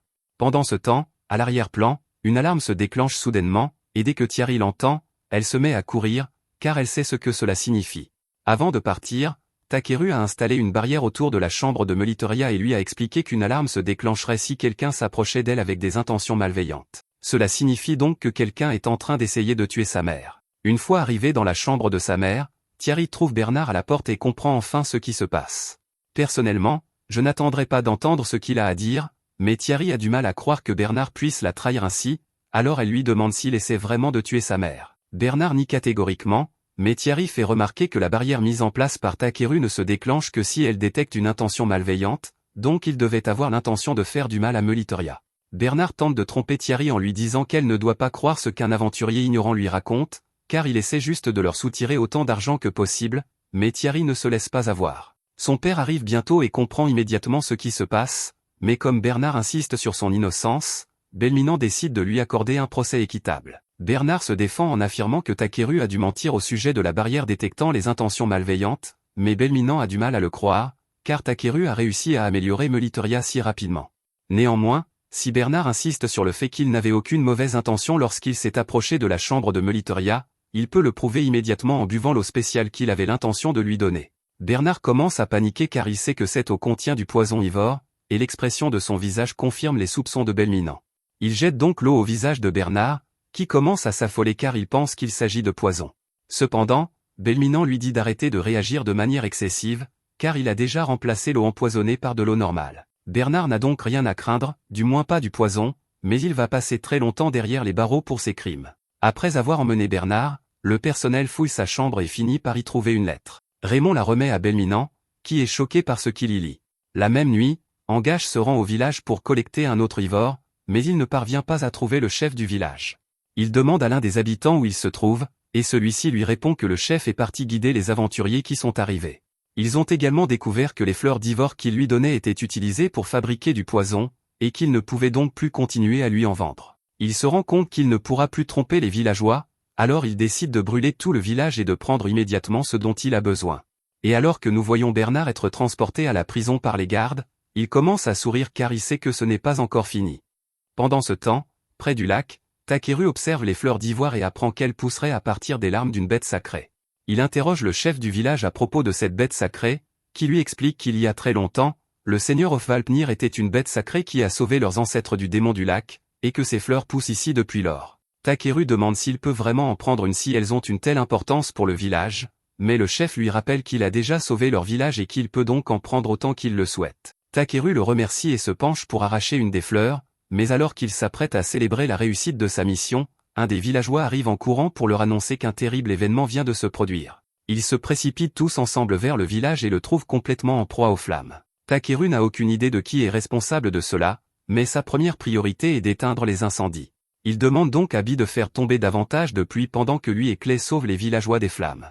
Heureusement, personne n'a été gravement blessé dans l'incendie, mais lorsque Takeru demande comment tout cela est arrivé, l'un des villageois lui explique qu'Angache est venu ici il y a quelques heures pour réclamer davantage de fleurs d'ivoire. Maintenant qu'ils savent qu'elles sont toxiques, ils lui ont dit qu'ils ne pouvaient plus continuer à lui en donner, et Angache s'est mis en colère en entendant cela. Takeru n'arrive pas à croire qu'Angache ait pu faire quelque chose d'aussi sinistre, mais la situation empire lorsque le chef découvre que Gonsa a disparu. Une des femmes âgées affirme avoir vu Angache traîner Gonsa pour le forcer à leur montrer où se trouvent les fleurs d'ivoire, et Takeru est furieux d'apprendre cela, alors il décide d'agir. Il utilise immédiatement la fonction de recherche pour localiser Gonsa et Angache, qui semblent se trouver dans un fort près du lac. Takeru et Clay enfourchent alors leurs chevaux et se mettent en route. Le chef tente de l'avertir qu'il est trop dangereux d'affronter Angache seul, mais Takeru lui répond qu'il n'y a pas lieu de s'inquiéter, car il est accompagné d'un puissant aventurier de rang. À récupérer Gonsa sera donc un jeu d'enfant.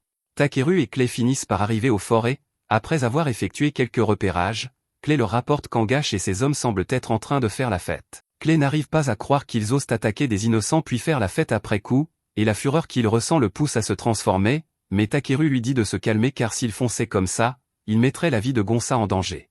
Clay se rend compte que Takeru a raison, alors il s'excuse pour son emportement, mais cela dit, il demande comment ils sont censés entrer sans que les hommes d'Angache ne les remarquent. Takeru y réfléchit un instant et finit par trouver un sort d'invisibilité pour les faire entrer, et cela semble vraiment efficace puisque personne ne les a encore remarqués. Ils prennent leur temps pour chercher Gonsa dans le fort, mais ils ne parviennent pas à le trouver. Clay suggère alors de rechercher Angache à la place, car il sait forcément où se trouve Gonsa. Ils finissent par trouver la pièce où les autres hommes d'Angache font encore la fête, et ceux-ci semblent très fiers d'avoir incendié le village. Ils disent que les villageois l'ont bien mérité pour avoir osé défier Angash, mais ils n'ont jamais réussi à faire parler l'enfant qu'ils ont kidnappé pour qu'il leur révèle l'emplacement des fleurs d'Ivor. Ils comptent bien lui soutirer des informations tôt ou tard, car c'est la dernière étape de leur plan visant à faire monter les prix de l'Ivor afin de réaliser d'énormes profits. Après tout, une fois que Melitoria sera morte et que la nouvelle se sera répandue que même les meilleurs guérisseurs du monde n'ont pas pu la sauver, la valeur du poison d'Ivor va monter en flèche. Takeru et Clay se trouvent juste devant la porte, ils ont donc tout entendu, et Clay est maintenant encore plus en colère qu'avant. Takeru lui dit qu'il est libre d'entrer et de fracasser quelques crânes à condition de promettre de ne tuer personne, ce qui convient à Clay. Il enfonce donc la porte et commence à tabasser les bandits. Alors qu'un bandit passe devant lui, Angash réalise qu'il est en grand danger ici, alors il ordonne à l'un de ses hommes d'aller libérer la chose. L'homme l'avertit que c'est encore trop risqué car ils ne peuvent pas encore la contrôler, mais Angash s'en moque pour le moment, alors il lui dit de le faire quand même. Dans tout ce chaos, alors qu'il est toujours invisible, Takeru se faufile près d'Angash et lui demande où se trouve l'enfant qu'il a kidnappé. Angash est tellement bouleversé qu'il laisse échapper que Gonsa se trouve dans l'autre bâtiment sans se rendre compte à qui il s'adresse. Takeru se dirige vers l'arrière après avoir trouvé l'autre bâtiment dont parlait Angash, mais il y a un garde devant, alors Bi propose de s'en occuper pour lui. Bi envoie alors le garde valdinguer à travers le mur d'un coup de tête, et une fois à l'intérieur, Takeru trouve Gonsa enfermé dans l'une des cellules. Il brise la serrure à main nue et Gonsa est soulagé que Takeru soit venu le sauver. Cependant, alors qu'ils s'apprêtent à partir, ils entendent soudain un grand fracas et voient les bandits courir pour sauver leur vie à cause d'un monstre tentaculaire. Takeru est presque certain que Clay n'avait pas de tentacules la dernière fois qu'il l'a vu, alors il demande à l'un des bandits ce que c'est. Celui-ci lui répond qu'il s'agit du démon du lac et qu'ils doivent donc partir d'ici le plus vite possible. Clay devrait toujours être sous sa forme évoluée, Takeru pense donc qu'il devrait pouvoir se débrouiller seul, mais selon les capacités du démon du lac, Clay pourrait avoir besoin d'aide. Il demande à Gonsa de descendre de son dos afin qu'il puisse aller aider Clay, mais Gonsa refuse de le lâcher. Takeru se rend compte qu'il doit être terrifié, il est donc naturel qu'il ne veuille pas être laissé seul ici. C'est peut-être un peu risqué, mais Takeru décide d'emmener Gonsa avec lui. Il lui demande donc de s'accrocher fermement et met en place une barrière pour s'assurer qu'il ne soit pas touché par des débris qui pourraient tomber. Ils finissent par arriver dans le hall principal et trouvent Clay en train de combattre le démon du lac, mais alors que Takeru s'attendait à quelque chose d'un peu plus menaçant, le monstre s'avère n'être qu'un animal géant. Takeru le scanne pour comprendre ce dont il est capable, et son écran de démarrage indique qu'il peut se régénérer et que ses tentacules produisent un poison mortel qui engourdit ses victimes pour les neutraliser. Il indique également que le démon a été invoqué par Angash, qui est justement allongé sur le sol à proximité, blessé par le monstre. Angash supplie Takeru de le sauver, mais Takeru ne voit aucune raison d'aider un homme comme lui, surtout après tout ce qu'il a fait. Cependant, il ne veut pas non plus laisser Angash mourir avant qu'il ait payé pour tous ses crimes. Ainsi, lorsque l'Anamon tente de l'achever, Takeru érige une barrière de lumière autour de lui pour s'assurer qu'il survive, mais la force de l'impact le met tout de même KO. Depuis Ing, Takeru retourne aider Clay, qui lui dit qu'il a un peu de mal à s'occuper de cette créature, car peu importe le nombre de fois où il lui coupe les tentacules, elle repousse sans cesse. Si tel est le cas, Takeru en déduit qu'il suffit de toutes les détruire d'un seul coup. Il lance donc un sort de glace qui gèle les tentacules de l'Anamon et la ralentit. Cependant, cela ne suffit pas à le vaincre, alors il dit à Clay qu'il doit écraser le cerveau de l'Anamon pour le tuer définitivement. Clay comprend, alors il court et frappe l'Anamon au centre du visage, ce qui semble lui causer beaucoup de dégâts, mais provoque également une crise de folie chez l'Anamon, qui projette Takeru hors du fort. Au moment où il est projeté dans le lac empoisonné, Takeru jette Gonsa en arrière pour le sauver, mais il ne peut pas se jeter lui-même et finit par atterrir dans l'eau. Même avec tous ses pouvoirs, nager dans de l'eau empoisonnée n'est pas une bonne idée, et cela pourrait bien être la fin pour lui. Cependant, alors que sa vie défile devant ses yeux, il est soudainement tiré hors de l'eau par un cheval qui parle. Le cheval se présente sous le nom de Hofvalpnir, et Takeru comprend qu'il s'agit de la bête sacrée mentionnée plus tôt. Il s'excuse alors de être tombé dans son lac. Alors qu'il s'excuse, elle lui dit qu'il n'a pas à s'excuser, car il vient en fait de purifier ses terres. Elle explique qu'il y a longtemps, cet endroit était envahi par des tonnes de mana stagnant, alors elle a utilisé le peu de pouvoir qui lui restait pour créer l'ivore imprégné de purification afin de garder la terre et les eaux propres, mais une fois son pouvoir épuisé, elle s'est transformée en statue. Ces fleurs d'ivore auraient pu protéger cet endroit pour toujours, mais récemment, des humains maléfiques sont venus empoisonner les eaux, transformant cet endroit en un désert aride. Cependant, grâce à Takeru qui a absorbé les toxines, le lac a été purifié et Hofvalpnir a pu retrouver ses forces, elle lui en est donc très reconnaissante. Takeru ne comprend pas vraiment comment sa chute dans le lac a permis de le purifier, mais si cela a aidé Hofvalpnir, alors il en est heureux. Ofvalpnir le dépose sur une falaise voisine afin qu'il puisse retrouver Clay et Gonça, qui sont soulagés de voir qu'il va bien. Il lui demande comment il a réussi à survivre et il leur explique que le dieu du lac l'a sauvé, mais les autres le regardent comme s'il était fou, car il ne voit personne d'autre ici. Ofvalpnir se tourne alors vers Takeru et lui dit qu'elle lui est éternellement reconnaissante pour ce qu'il a fait pour elle, et que s'il a besoin d'aide, elle sera là pour l'aider. Elle disparaît ensuite et Takeru retourne au village pour ramener Gonça à sa famille. Après cela, il est temps pour eux de retourner au manoir afin qu'ils puissent soigner Meliteria, mais y aller à cheval prendrait beaucoup trop de temps, alors Takeru décide d'essayer un nouveau sort qu'il a inventé. Il aligne un tas de pierres magiques en cercle, puis, alors que tout le monde se tient à l'intérieur, il active le sort de portail, les renvoyant tous au manoir en un instant. Une fois sur place, Takeru parvient à synthétiser un antidote à partir de l'ivore qu'il a récolté, et après l'avoir fait boire à Meliteria, son empoisonnement à l'ivore est complètement guéri. Il lui faudra encore un certain temps pour se remettre du reste de ses symptômes, mais le chemin vers la guérison sera désormais beaucoup plus facile, et Thierry ne pourrait être plus heureuse. Maintenant que Takeru a guéri Meliteria, il retourne au village pour aider à la reconstruction, car la plupart des villageois ont perdu leur maison dans l'incendie. Pendant qu'il est là-bas, il fait une proposition au chef du village. Plus tôt, il avait trouvé des litchis qui avaient le goût de la sauce soja, mais comme les villageois ne semblaient pas comprendre à quel point la sauce soja était délicieuse, Takeru a préparé une assiette de pommes de terre au four et de sauce soja pour que le chef goûte, et celui-ci a adoré. La proposition de Takeru consiste à acheter tout le stock de litchis du village afin de les vendre sous forme de sauce soja à Belkam. Si tout se passe bien, la sauce soja pourrait devenir la spécialité du village, qui ne serait alors plus pauvre. Le chef du village accepte avec joie l'accord de Takeru, et sur ce, son affaire dans le village est officiellement terminée. Il est donc prêt à retourner à Belkam, mais soudain, il aperçoit une lumière brillante dans le ciel et Ofvalpnir apparaît juste devant lui. Cette fois, Clay peut également la voir et il est tout aussi choqué que Takeru, car il n'aurait jamais pensé voir une bête sacrée en personne. Takeru demande à Ofvalpnir pourquoi elle est là, et elle lui explique qu'elle en avait assez de vivre près de ce lac depuis tant d'années et que Takeru lui semblait être une personne intéressante, alors elle a décidé de l'accompagner dans son voyage. Tout en parlant, elle se transforme en une belle femme. Elle lui dit qu'il est libre de la chevaucher autant qu'il le souhaite, car elle est la plus grande monture au monde, et elle est impatiente de voir ce que Takeru va faire ensuite, mais il a le sentiment que la présence de Ofvalpnir va devenir très encombrante. Plus tard, Takeru retourne chez le forgeron avec quelques matériaux et lui demande s'ils seront suffisants pour fabriquer les ciseaux spéciaux qu'il souhaite.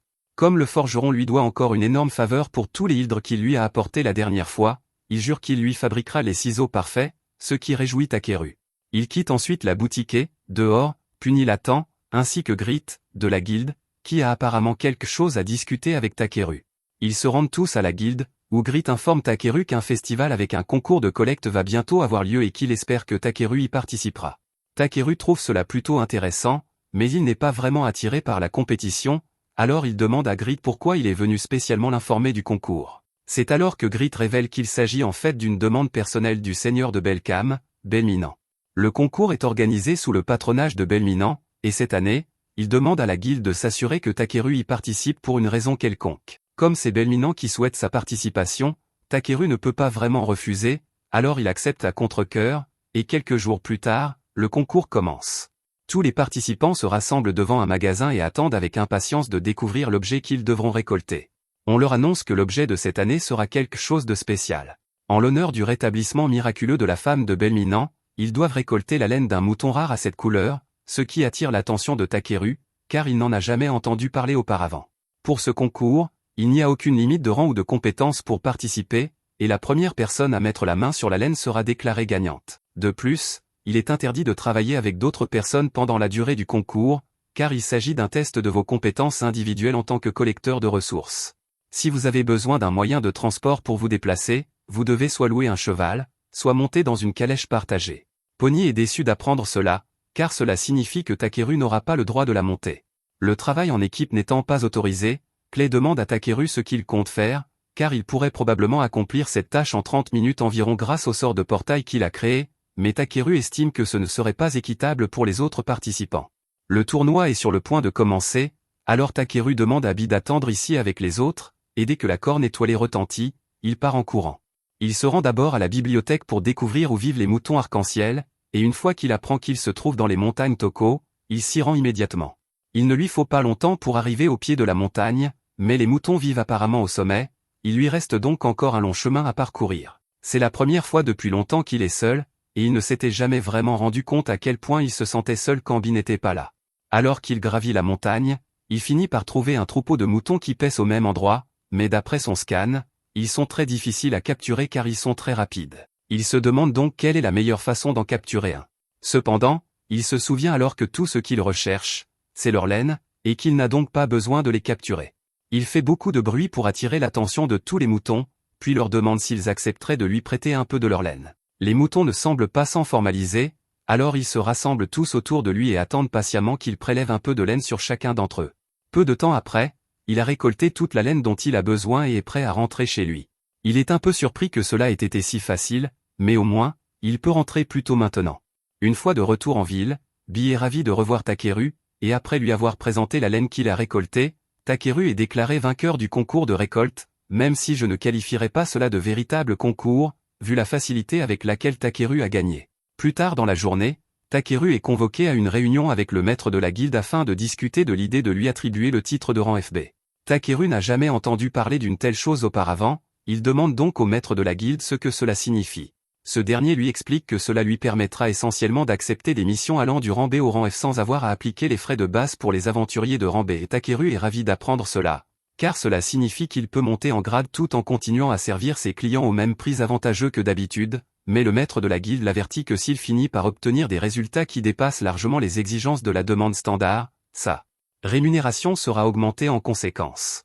Je n'ai jamais vu quelqu'un d'aussi contrarié à l'idée d'être payé à sa juste valeur. Le maître de la guilde dit à Takeru qu'il ne peut pas continuer à inonder le marché d'objets rares à des prix ridiculement bas comme il l'a fait jusqu'à présent, et ses amis commencent également à se sentir mal à l'aise de le payer au tarif de rang F, alors qu'il est clairement bien au-dessus de ce niveau.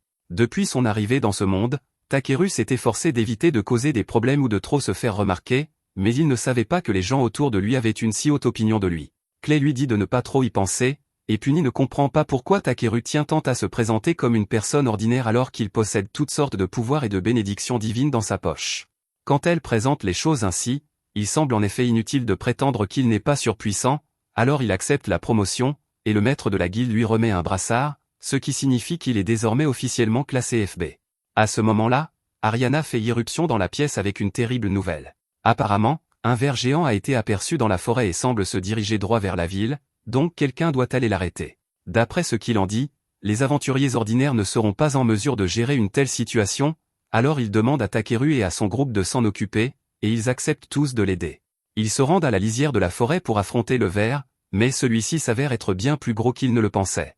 Il serait très difficile de s'en occuper s'il s'avérait hostile, mais avant qu'un combat n'éclate, le groupe entend soudainement une voix familière provenant du monstre. À leur grande surprise, ils voient Brolit chevauchant le ver. Elle est ravie de voir Takeru, car elle l'a cherché partout, mais elle est une fois de plus complètement sale, alors Takeru lui jette frénétiquement un sort de nettoyage avant qu'elle ne s'approche trop près.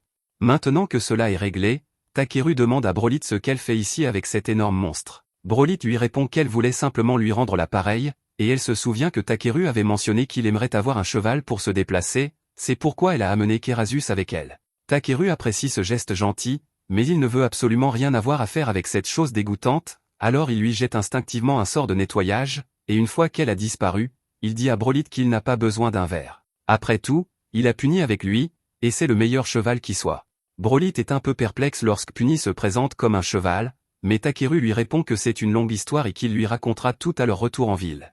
Ils se rendent dans un bar et, tout en buvant quelques verres, Takeru explique tout ce qui s'est passé depuis son départ, y compris le groupe qu'il a formé avec Clay, la mission visant à guérir Melitoria et la façon dont Puni a rejoint l'équipe après qu'il ait sauvé un village. Brolit trouve tout cela très fascinant et, parlant de rejoindre l'équipe, elle demande à Takeru s'il serait prêt à la laisser se joindre à eux. Takeru accepte avec joie, car il avait de toute façon l'intention de lui demander de rejoindre le groupe, et Brolit est ravie de la prendre, car elle s'est entraînée dur pour être sûre d'être assez forte pour faire ça par une fois qu'elle aurait rejoint l'équipe. Elle montre alors un brassard doré comme preuve qu'elle a atteint le rang A, et qu'elle a dû travailler très dur pour atteindre ce niveau. Mais dans un autre registre, elle demande à Takeru s'il pourrait lui rendre un petit service. Il lui répond qu'il est toujours heureux de l'aider, mais lorsque Brolit lui dit qu'elle a besoin d'aide pour retrouver sa sœur, il reste sans voix, car il ne s'attendait pas à ce que ce soit quelque chose d'aussi important. La sœur de Brolit, Ludakara, s'est récemment enfuie de chez elle après avoir été choisie pour donner naissance à la prochaine génération de dirigeants. Elle était censée épouser l'un des membres du clan elfique et donner naissance à un héritier, ce qui est un devoir important transmis par la tradition, mais elle a simplement abandonné la tribu. C'est beaucoup à assimiler d'un coup pour Takeru, mais Broly poursuit en expliquant que Ludakara n'aimait pas l'homme qu'elle était censée épouser, alors elle a insisté pour obtenir une condition spéciale. Elle a dit qu'elle ne se marierait que si on lui offrait un Pégase blanc, que Broly est parti chercher pour elle, mais quand elle est revenue à la tribu, Ludakara était déjà parti. Broly sait qu'elle n'arrivera jamais à retrouver Ludakara toute seule, mais elle sait que Takeru est très doué pour ce genre de choses, alors elle lui demande de l'aider à la retrouver. Takeru est prêt à l'aider, mais il demande s'il est vraiment acceptable de forcer Ludakara à revenir alors qu'elle est partie parce qu'elle ne voulait pas se marier. Mais le but de Broly n'est pas de forcer sa sœur à revenir, elle veut simplement savoir pourquoi Ludakara est parti sans même lui en parler. Si tel est le cas, Takeru dit qu'il l'aidera autant qu'il le pourra, et tout le monde est d'accord. Une fois le repas terminé, ils se mettent immédiatement en route vers la tribu des elfes. Cela dit, aucun d'entre eux n'est jamais allé chez la tribu des elfes auparavant, ils ne savent donc pas comment s'y rendre, mais Broly explique qu'il existe un chemin spécial au cœur de la forêt. Elle peut en expliquer les détails aux étrangers, mais il s'agit essentiellement d'une forme de magie spatiale, ce qui intrigue Takeru, qui se demande si cela ressemble au sort de portail qu'il a récemment créé. Sa lumière les conduit tous dans la forêt, près d'une vieille souche d'arbre. Elle récite une petite prière qui fait apparaître un vortex. Elle explique ensuite à tout le monde qu'il suffit de mettre les mains dans le vortex en fermant les yeux pour être automatiquement transporté vers la tribu des elfes. Mais lorsqu'elle fait la démonstration, Takeru prend peur car cela a l'air terrifiant. Cependant, les autres ne semblent pas s'en soucier, alors ils traversent le portail sans hésiter, et finalement, Takeru fait de même. Mais une fois de l'autre côté, il se demande où sont passés les autres, car il ne les voit pas. À ce moment-là, Clay crie à Takeru de se baisser car ils sont attaqués, et quelques instants plus tard, plusieurs flèches volent vers le groupe. À ce rythme, quelqu'un pourrait finir par être blessé, alors Takeru lance un bouclier pour protéger ses amis. Cependant, il ne comprend pas pourquoi ils sont soudainement attaqués sans raison. À ce moment-là, Broly remarque que les flèches qui leur ont été tirées ont des pointes qui correspondent à celles de son village, et un instant plus tard, ils sont encerclés par des soldats elfiques qui ne semblent pas du tout heureux de voir Broly. Les elfes accusent Broly d'avoir enfreint leur tradition sacrée en amenant des étrangers sur leur terre natale, et même si elles tentent de s'expliquer, les elfes refusent d'écouter Broly qui leur dit qu'ils sont là uniquement pour les aider, allant même jusqu'à les traiter de sales crétins. Cependant, Puny ne prend pas cela très bien. Elle sort du portail et se transforme, exigeant de savoir qui les elfes pensent être pour traiter une déesse comme elle de sale. Les elfes n'avaient aucune idée qu'il y avait une déesse parmi le groupe de Broly, mais lorsqu'ils ont réalisé leur erreur, il était déjà trop tard, car Puny les avait déjà foudroyés d'un éclair. Les elfes s'inclinent et implorent son pardon lorsqu'ils réalisent leur erreur, et Puny n'a pas l'intention de les punir davantage, mais elle est surprise que les elfes soient tombés si bas qu'il n'ait pas su reconnaître son pouvoir. Takeru s'avance pour tenter d'apaiser les tensions, mais Lockhart est offensé qu'un simple humain ose prendre la parole dans une situation pareille. Cependant, il aperçoit alors le bracelet d'identification de la guilde de Takeru et, lorsqu'il se rend compte que Takeru est un combattant polyvalent de haut niveau, son attitude change complètement et il dit qu'il conduira tout le monde à son village. Pendant qu'il marche, Puny dit à Takeru qu'elle sent quelque chose de très désagréable dans cette forêt et qu'il doit donc être prudent. Takeru a le sentiment que cela a quelque chose à voir avec Broly. Ils finissent par arriver à l'entrée du village des elfes, et Takeru comprend enfin ce que Puny voulait dire par « quelque chose de désagréable », car l'air près de l'arbre est rempli d'impuretés de mana qui rendent la respiration difficile. Lockhart dit à tout le monde qu'avant d'entrer dans le village, ils doivent d'abord se purifier dans le lac, mais si c'est de purification dont il s'agit, Takeru répond qu'il peut s'en charger lui-même. Lockhart ne comprend pas très bien ce qu'il veut dire, mais il le laisse faire, et dès que Takeru lance son sort de purification, tous les elfes sont émerveillés par la rapidité avec laquelle les impuretés de mana se dissipent. Lockhart demande une explication sur ce qui vient de se passer, mais Broly répond que Takeru fait toujours des choses incroyables et qu'ils finiront par s'y habituer.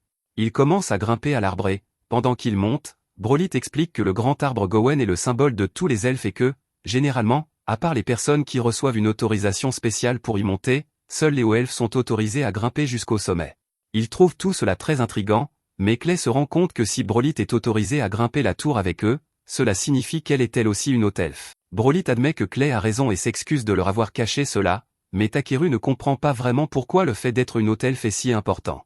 Les autres lui expliquent que les elfes supérieurs sont chargés de diriger la nation elfique, et qu'il leur est donc interdit de quitter le village pour quelque raison que ce soit. Takeru ne comprend toujours pas pourquoi c'est un problème, car même si Broly est une elfe supérieure, elle a sûrement eu ses raisons pour choisir d'enfreindre les règles. Broly repense à la situation avec sa sœur et elle pense que c'était une bonne raison, mais elle se sent toujours coupable d'être partie. Takeru lui dit que même si suivre les traditions peut sembler être la bonne chose à faire, les respecter trop strictement peut rendre la vie misérable, donc tant qu'elle ne fait de mal à personne, il pense qu'elle peut faire ce qu'elle veut. Brolit est émue aux larmes par le fait que tout le monde se montre si compréhensif, car elle s'attendait à ce qu'il la condamne pour avoir enfreint les règles de son village. Elle se calme et dit à tout le monde que le palais est juste devant eux, qu'ils n'auront donc pas à marcher beaucoup plus loin. Une fois arrivée au palais, Brolit est accueillie par une femme nommée Amber, à qui elle demande de pouvoir s'entretenir avec son frère aîné. Amber accepte de lui organiser un entretien. Pendant ce temps, Brolit et les autres s'assoient pour prendre une tasse de thé, et lorsque le frère de Brolit arrive enfin, elle se lève et court vers lui pour le serrer dans ses bras. Cependant, Orkesto s'écarte, non pas parce qu'il ne veut pas la serrer dans ses bras, mais parce que Brolit a tendance à avoir du mal à contrôler sa force lorsqu'elle est excitée, et il préfère ne pas être écrasé accidentellement. Orkesto salue tout le monde et dit qu'il a entendu parler de la façon dont Lockhart s'est adressé à Takeru à son arrivée, et qu'il souhaite sincèrement s'excuser pour cela. Takeru répond que ce n'est pas grave, mais quand Orkesto lui serre la main, il ne peut s'empêcher de le comparer à un petit enfant. Orkesto voit l'expression sur le visage de Takeru et il est sûr qu'il doit se demander pourquoi le chef des Hauts-Elfes a une silhouette si menue. Takeru tente de nier, mais Orkesto sait que c'est une question inévitable, alors il explique que même si son peuple aime afficher le titre de Haut-Elfe, ils ne sont pas aussi grands qu'ils le semblent, et le fait qu'ils mesurent 1,20 m avec des talons est un exemple pitoyable des défauts de la race des Hauts-Elfes. Brolit s'écrie qu'elle n'aime pas entendre Orkesto se rabaisser ainsi, mais il lui répond qu'il est indéniable qu'il possède une lignée maudite. Malgré tout, Brolit dit qu'elle veut sauver le village de la malédiction, car elle ne veut pas que leur race disparaisse. Orkesto comprend les sentiments de Brolit, mais il lui dit de se calmer car ils ont encore des invités. Il s'excuse ensuite pour le comportement de son jeune frère, et Takeru répond que cela ne le dérange pas, mais il se rend alors compte qu'Orkesto vient de parler de Brolit comme de son frère, et c'est la première fois qu'il entend cela. Brolit explique qu'elle est techniquement une femme, mais qu'elle est aussi un homme, ce qui est assez faux en soi, mais Takeru demande pourquoi les autres acquiescent comme si c'était normal. Clay explique que même si c'est rare, ce genre de choses arrive de temps en temps, donc c'est tout à fait normal. Orkesto dit qu'il n'a pas grand-chose à offrir, mais que Takeru et les autres sont les bienvenus et peuvent se sentir comme chez eux. Takeru est reconnaissant de cette hospitalité, mais il a une dernière question à poser avant de partir. Il se demande pourquoi le mana semble si dense dans le village, et Orkesto est surpris qu'il puisse le sentir, mais il explique que la densité du mana a commencé à augmenter de manière aléatoire il y a environ 6 mois. Takeru a le sentiment qu'il pourrait avoir quelque chose à voir avec cela, car il est lui aussi arrivé dans ce monde il y a 6 mois. Se sentant un peu coupable, il demande à Orkesto de le laisser essayer quelque chose. Il s'avance au bord de l'arbre et commence à condenser son pouvoir magique pour créer une pierre magique géante. Les gardes d'Orkesto sont un peu nerveux à cette vue, car ils ne savent pas ce que la pierre magique va faire. Lorsque Takeru demande à Orkesto de la toucher et de dire le mot « Start », ils paniquent tous et essaient de l'arrêter, mais il est trop tard. La pierre magique s'active et s'envole dans les airs. En quelques instants, tout le monde commence à remarquer que le mana ambiant s'amenuise de seconde en seconde. Orkesto n'arrive pas à croire que Takeru ait pu résoudre leur crise aussi facilement, et il en déduit que c'est lui qui possède le sang différent dont parlait la prophétie. Takeru est perplexe et se demande pourquoi tout le monde s'agenouille devant lui, mais à ce moment-là, Orkesto lui demande un instant, car il a quelque chose à lui montrer. Il conduit Takeru vers une tablette de pierre au pied de l'arbre, sur laquelle sont gravés des mots anciens transmis de génération en génération par les Hauts-Elfes. Takeru la regarde et découvre qu'elle mentionne la disparition du sang sacré, la mort et la destruction qui s'ensuivront, puis l'arrivée d'un nouveau sang qui restaurera tout. Orkesto est étonné que Takeru ait pu lire le texte de la prophétie d'un seul coup d'œil, alors qu'il a fallu des décennies aux elfes pour déchiffrer cette langue étrange. D'après la façon dont la prophétie est écrite, elle semble clairement prédire l'extinction de la race des Hauts-Elfes, et la personne d'un sang différent qui y est mentionnée est probablement Takeru, mais il ne sait pas exactement ce qu'il doit faire pour sauver les elfes, car tout ce qu'il sait faire pour l'instant, c'est réduire la quantité de mana ambiante. Plus tard dans la nuit, Takeru et les autres se baignent dans la source thermale. Takeru est toujours très curieux au sujet de la prophétie elfique, mais ils doivent d'abord retrouver la sœur de Brolit, donc la prophétie devra attendre. Cela dit, Takeru souhaite tout de même en savoir plus sur la malédiction mentionnée par Orkesto, et il demande donc plus tard à Brolit si elle peut lui en dire davantage à ce sujet. Brolit hésite à parler de la malédiction, mais c'est alors qu'Amber arrive et se dit prête à lui expliquer. Elle informe Takeru que la malédiction est une mystérieuse affection qui se propage parmi les Hauts-Elfes et provoque des anomalies dans le développement de leur corps. Au cours des 50 dernières années, les symptômes se sont considérablement aggravés, entraînant la mort de tous les nouveau-nés peu après leur naissance. Ils ne savent toujours pas pourquoi tout cela se produit, et Amber est particulièrement bouleversée par cette situation, car elle fait partie des mères qui ont perdu leur enfant à cause de la malédiction. Le lendemain matin, Orkesto emmène Takeru rencontrer la reine, qui lui dit qu'elle souhaite le remercier d'avoir éliminé l'épaisse couche de mana qui envahissait le village. Takeru se dit heureux d'avoir pu aider, mais il a en réalité quelques questions à poser à la reine. Elle accepte de l'écouter, et il lui demande si le renforcement du mana il y a 6 mois a été précédé d'un violent tremblement de terre. La reine le confirme, alors Takeru suppose que c'est similaire à l'autre incident, et que cela a dû rendre folle la population locale de monstres. Il propose donc de s'en occuper pour eux, mais avant de partir, il a une dernière question à poser, concernant la malédiction dont ils ont parlé. Après sa rencontre avec la reine, Takeru va parler à ses amis de ce qu'il a appris, car il pense avoir découvert la vérité derrière la malédiction. Il a examiné quelques-unes des personnes qui prétendaient être touchées par la malédiction et a découvert qu'elles présentaient toutes des anomalies héréditaires. Clay et Broly sont choqués d'entendre cela et demandent pourquoi une telle chose se produit. Afin de confirmer son hypothèse, Takeru demande à Broly avec qui Amber a eu son bébé. Broly répond qu'Amber a épousé son frère jumeau, et je pense que nous voyons tous le problème ici. Les hauts elfes sont maudits, ils sont simplement consanguins. Il explique donc qu'ils peuvent remédier à tout cela en ayant des enfants avec des personnes qui ne sont pas directement liées à eux dans l'arbre généalogique. Broly est submergé par les larmes, car cela signifie qu'aucun enfant ne devra plus souffrir de la mort ou d'anomalies, mais Takeru fait remarquer que les hauts elfes sont fiers de la pureté de leur lignée, et qu'il pourrait donc être difficile de les convaincre de changer leur tradition.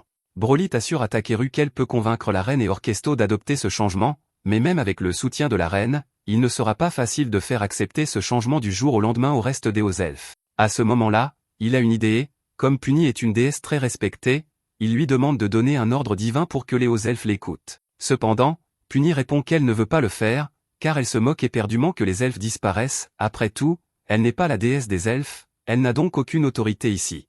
C'est peut-être vrai, mais Takeru lui répond qu'ils sont tous amis ici, et qu'il est naturel d'aider un ami en difficulté.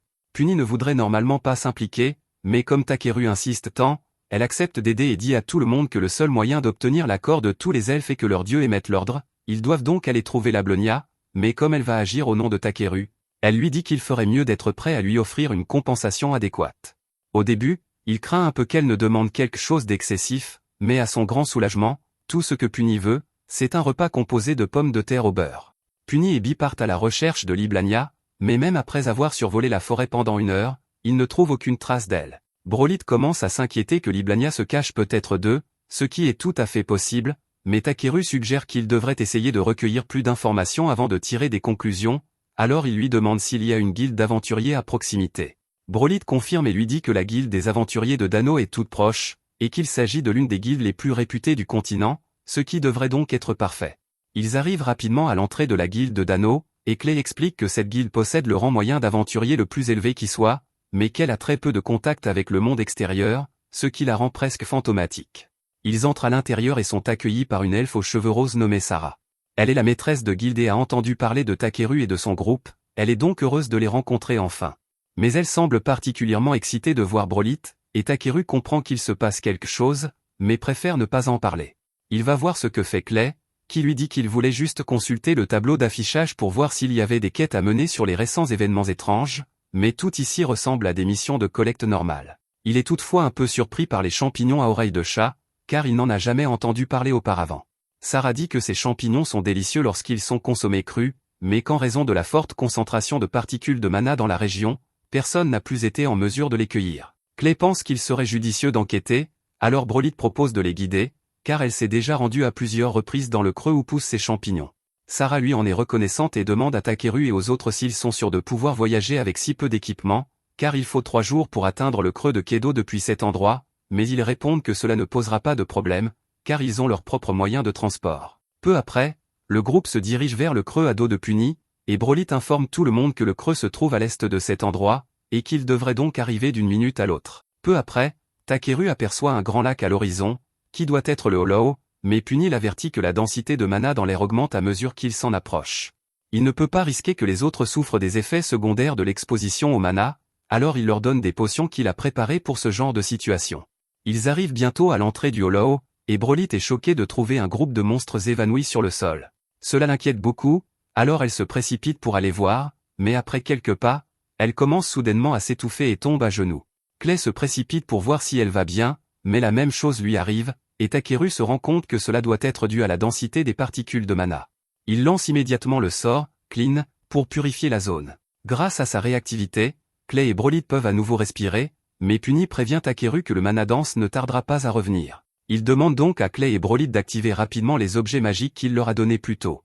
Ceux-ci forment une barrière protectrice autour de leur corps afin de les protéger au cas où le mana reviendrait, car il est évident que les monstres qu'ils ont vus plus tôt sont morts à cause de l'exposition au mana.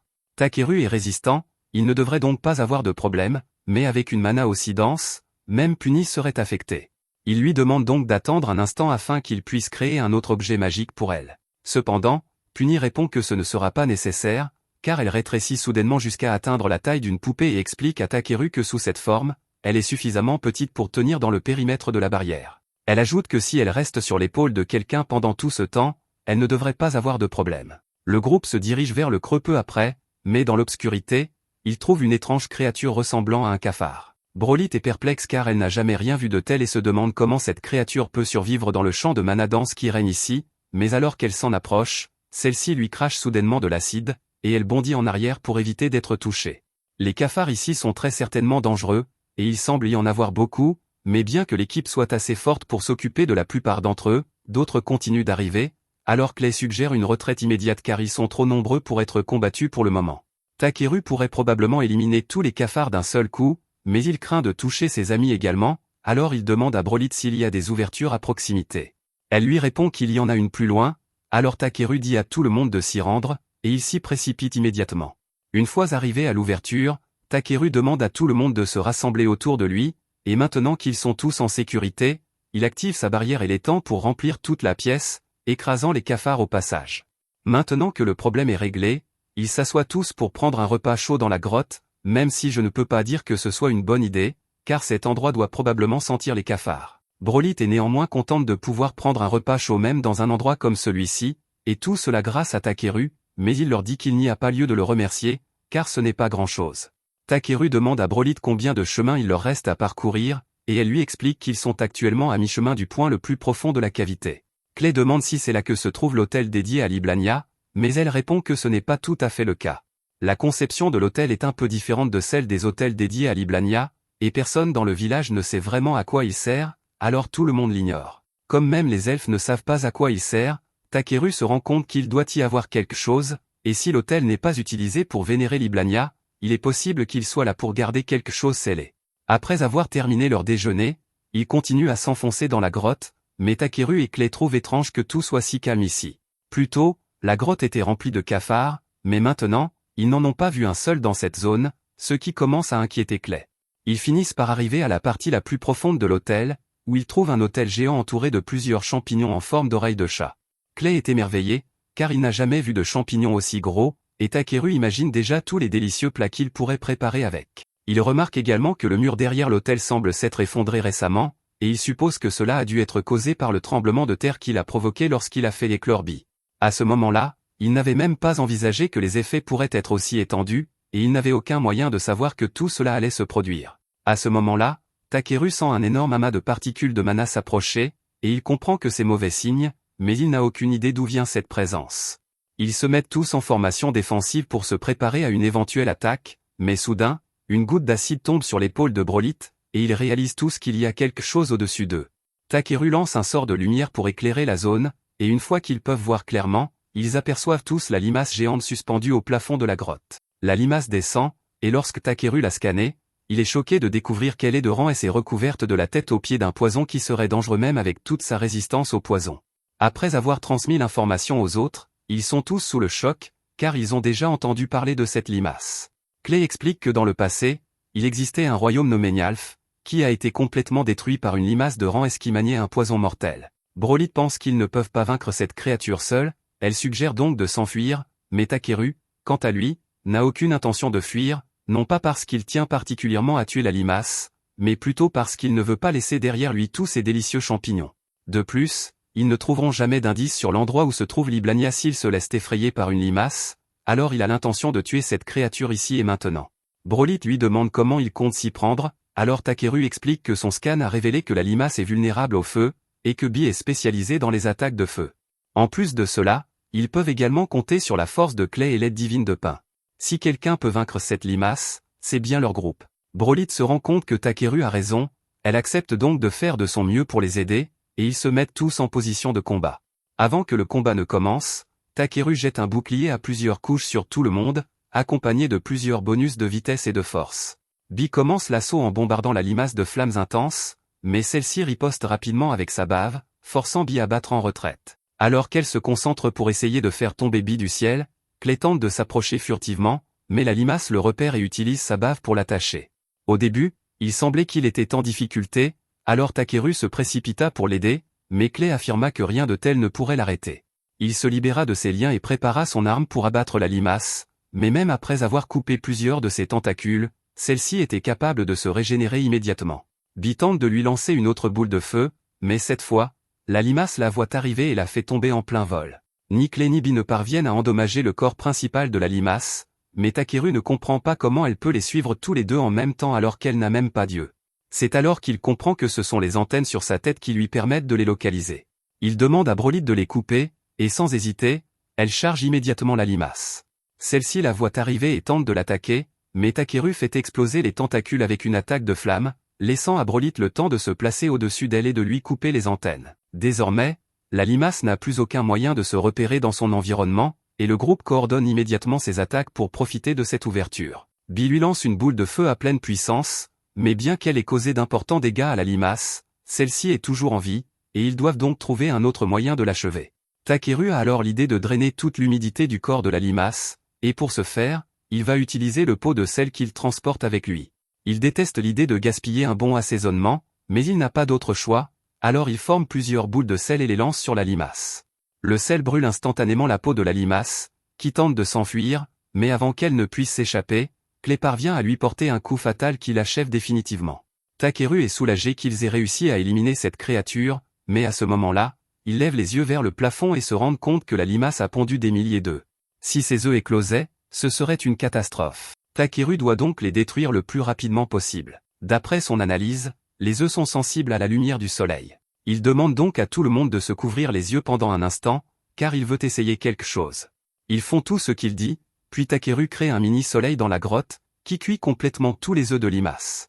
Soudain, une forte rafale de vent souffle dans la grotte, et Puny informe Takeru que les particules de mana dense qui polluaient cette zone ont disparu, mais elle sent également la présence de quelqu'un d'autre, le roi des esprits, Liblania.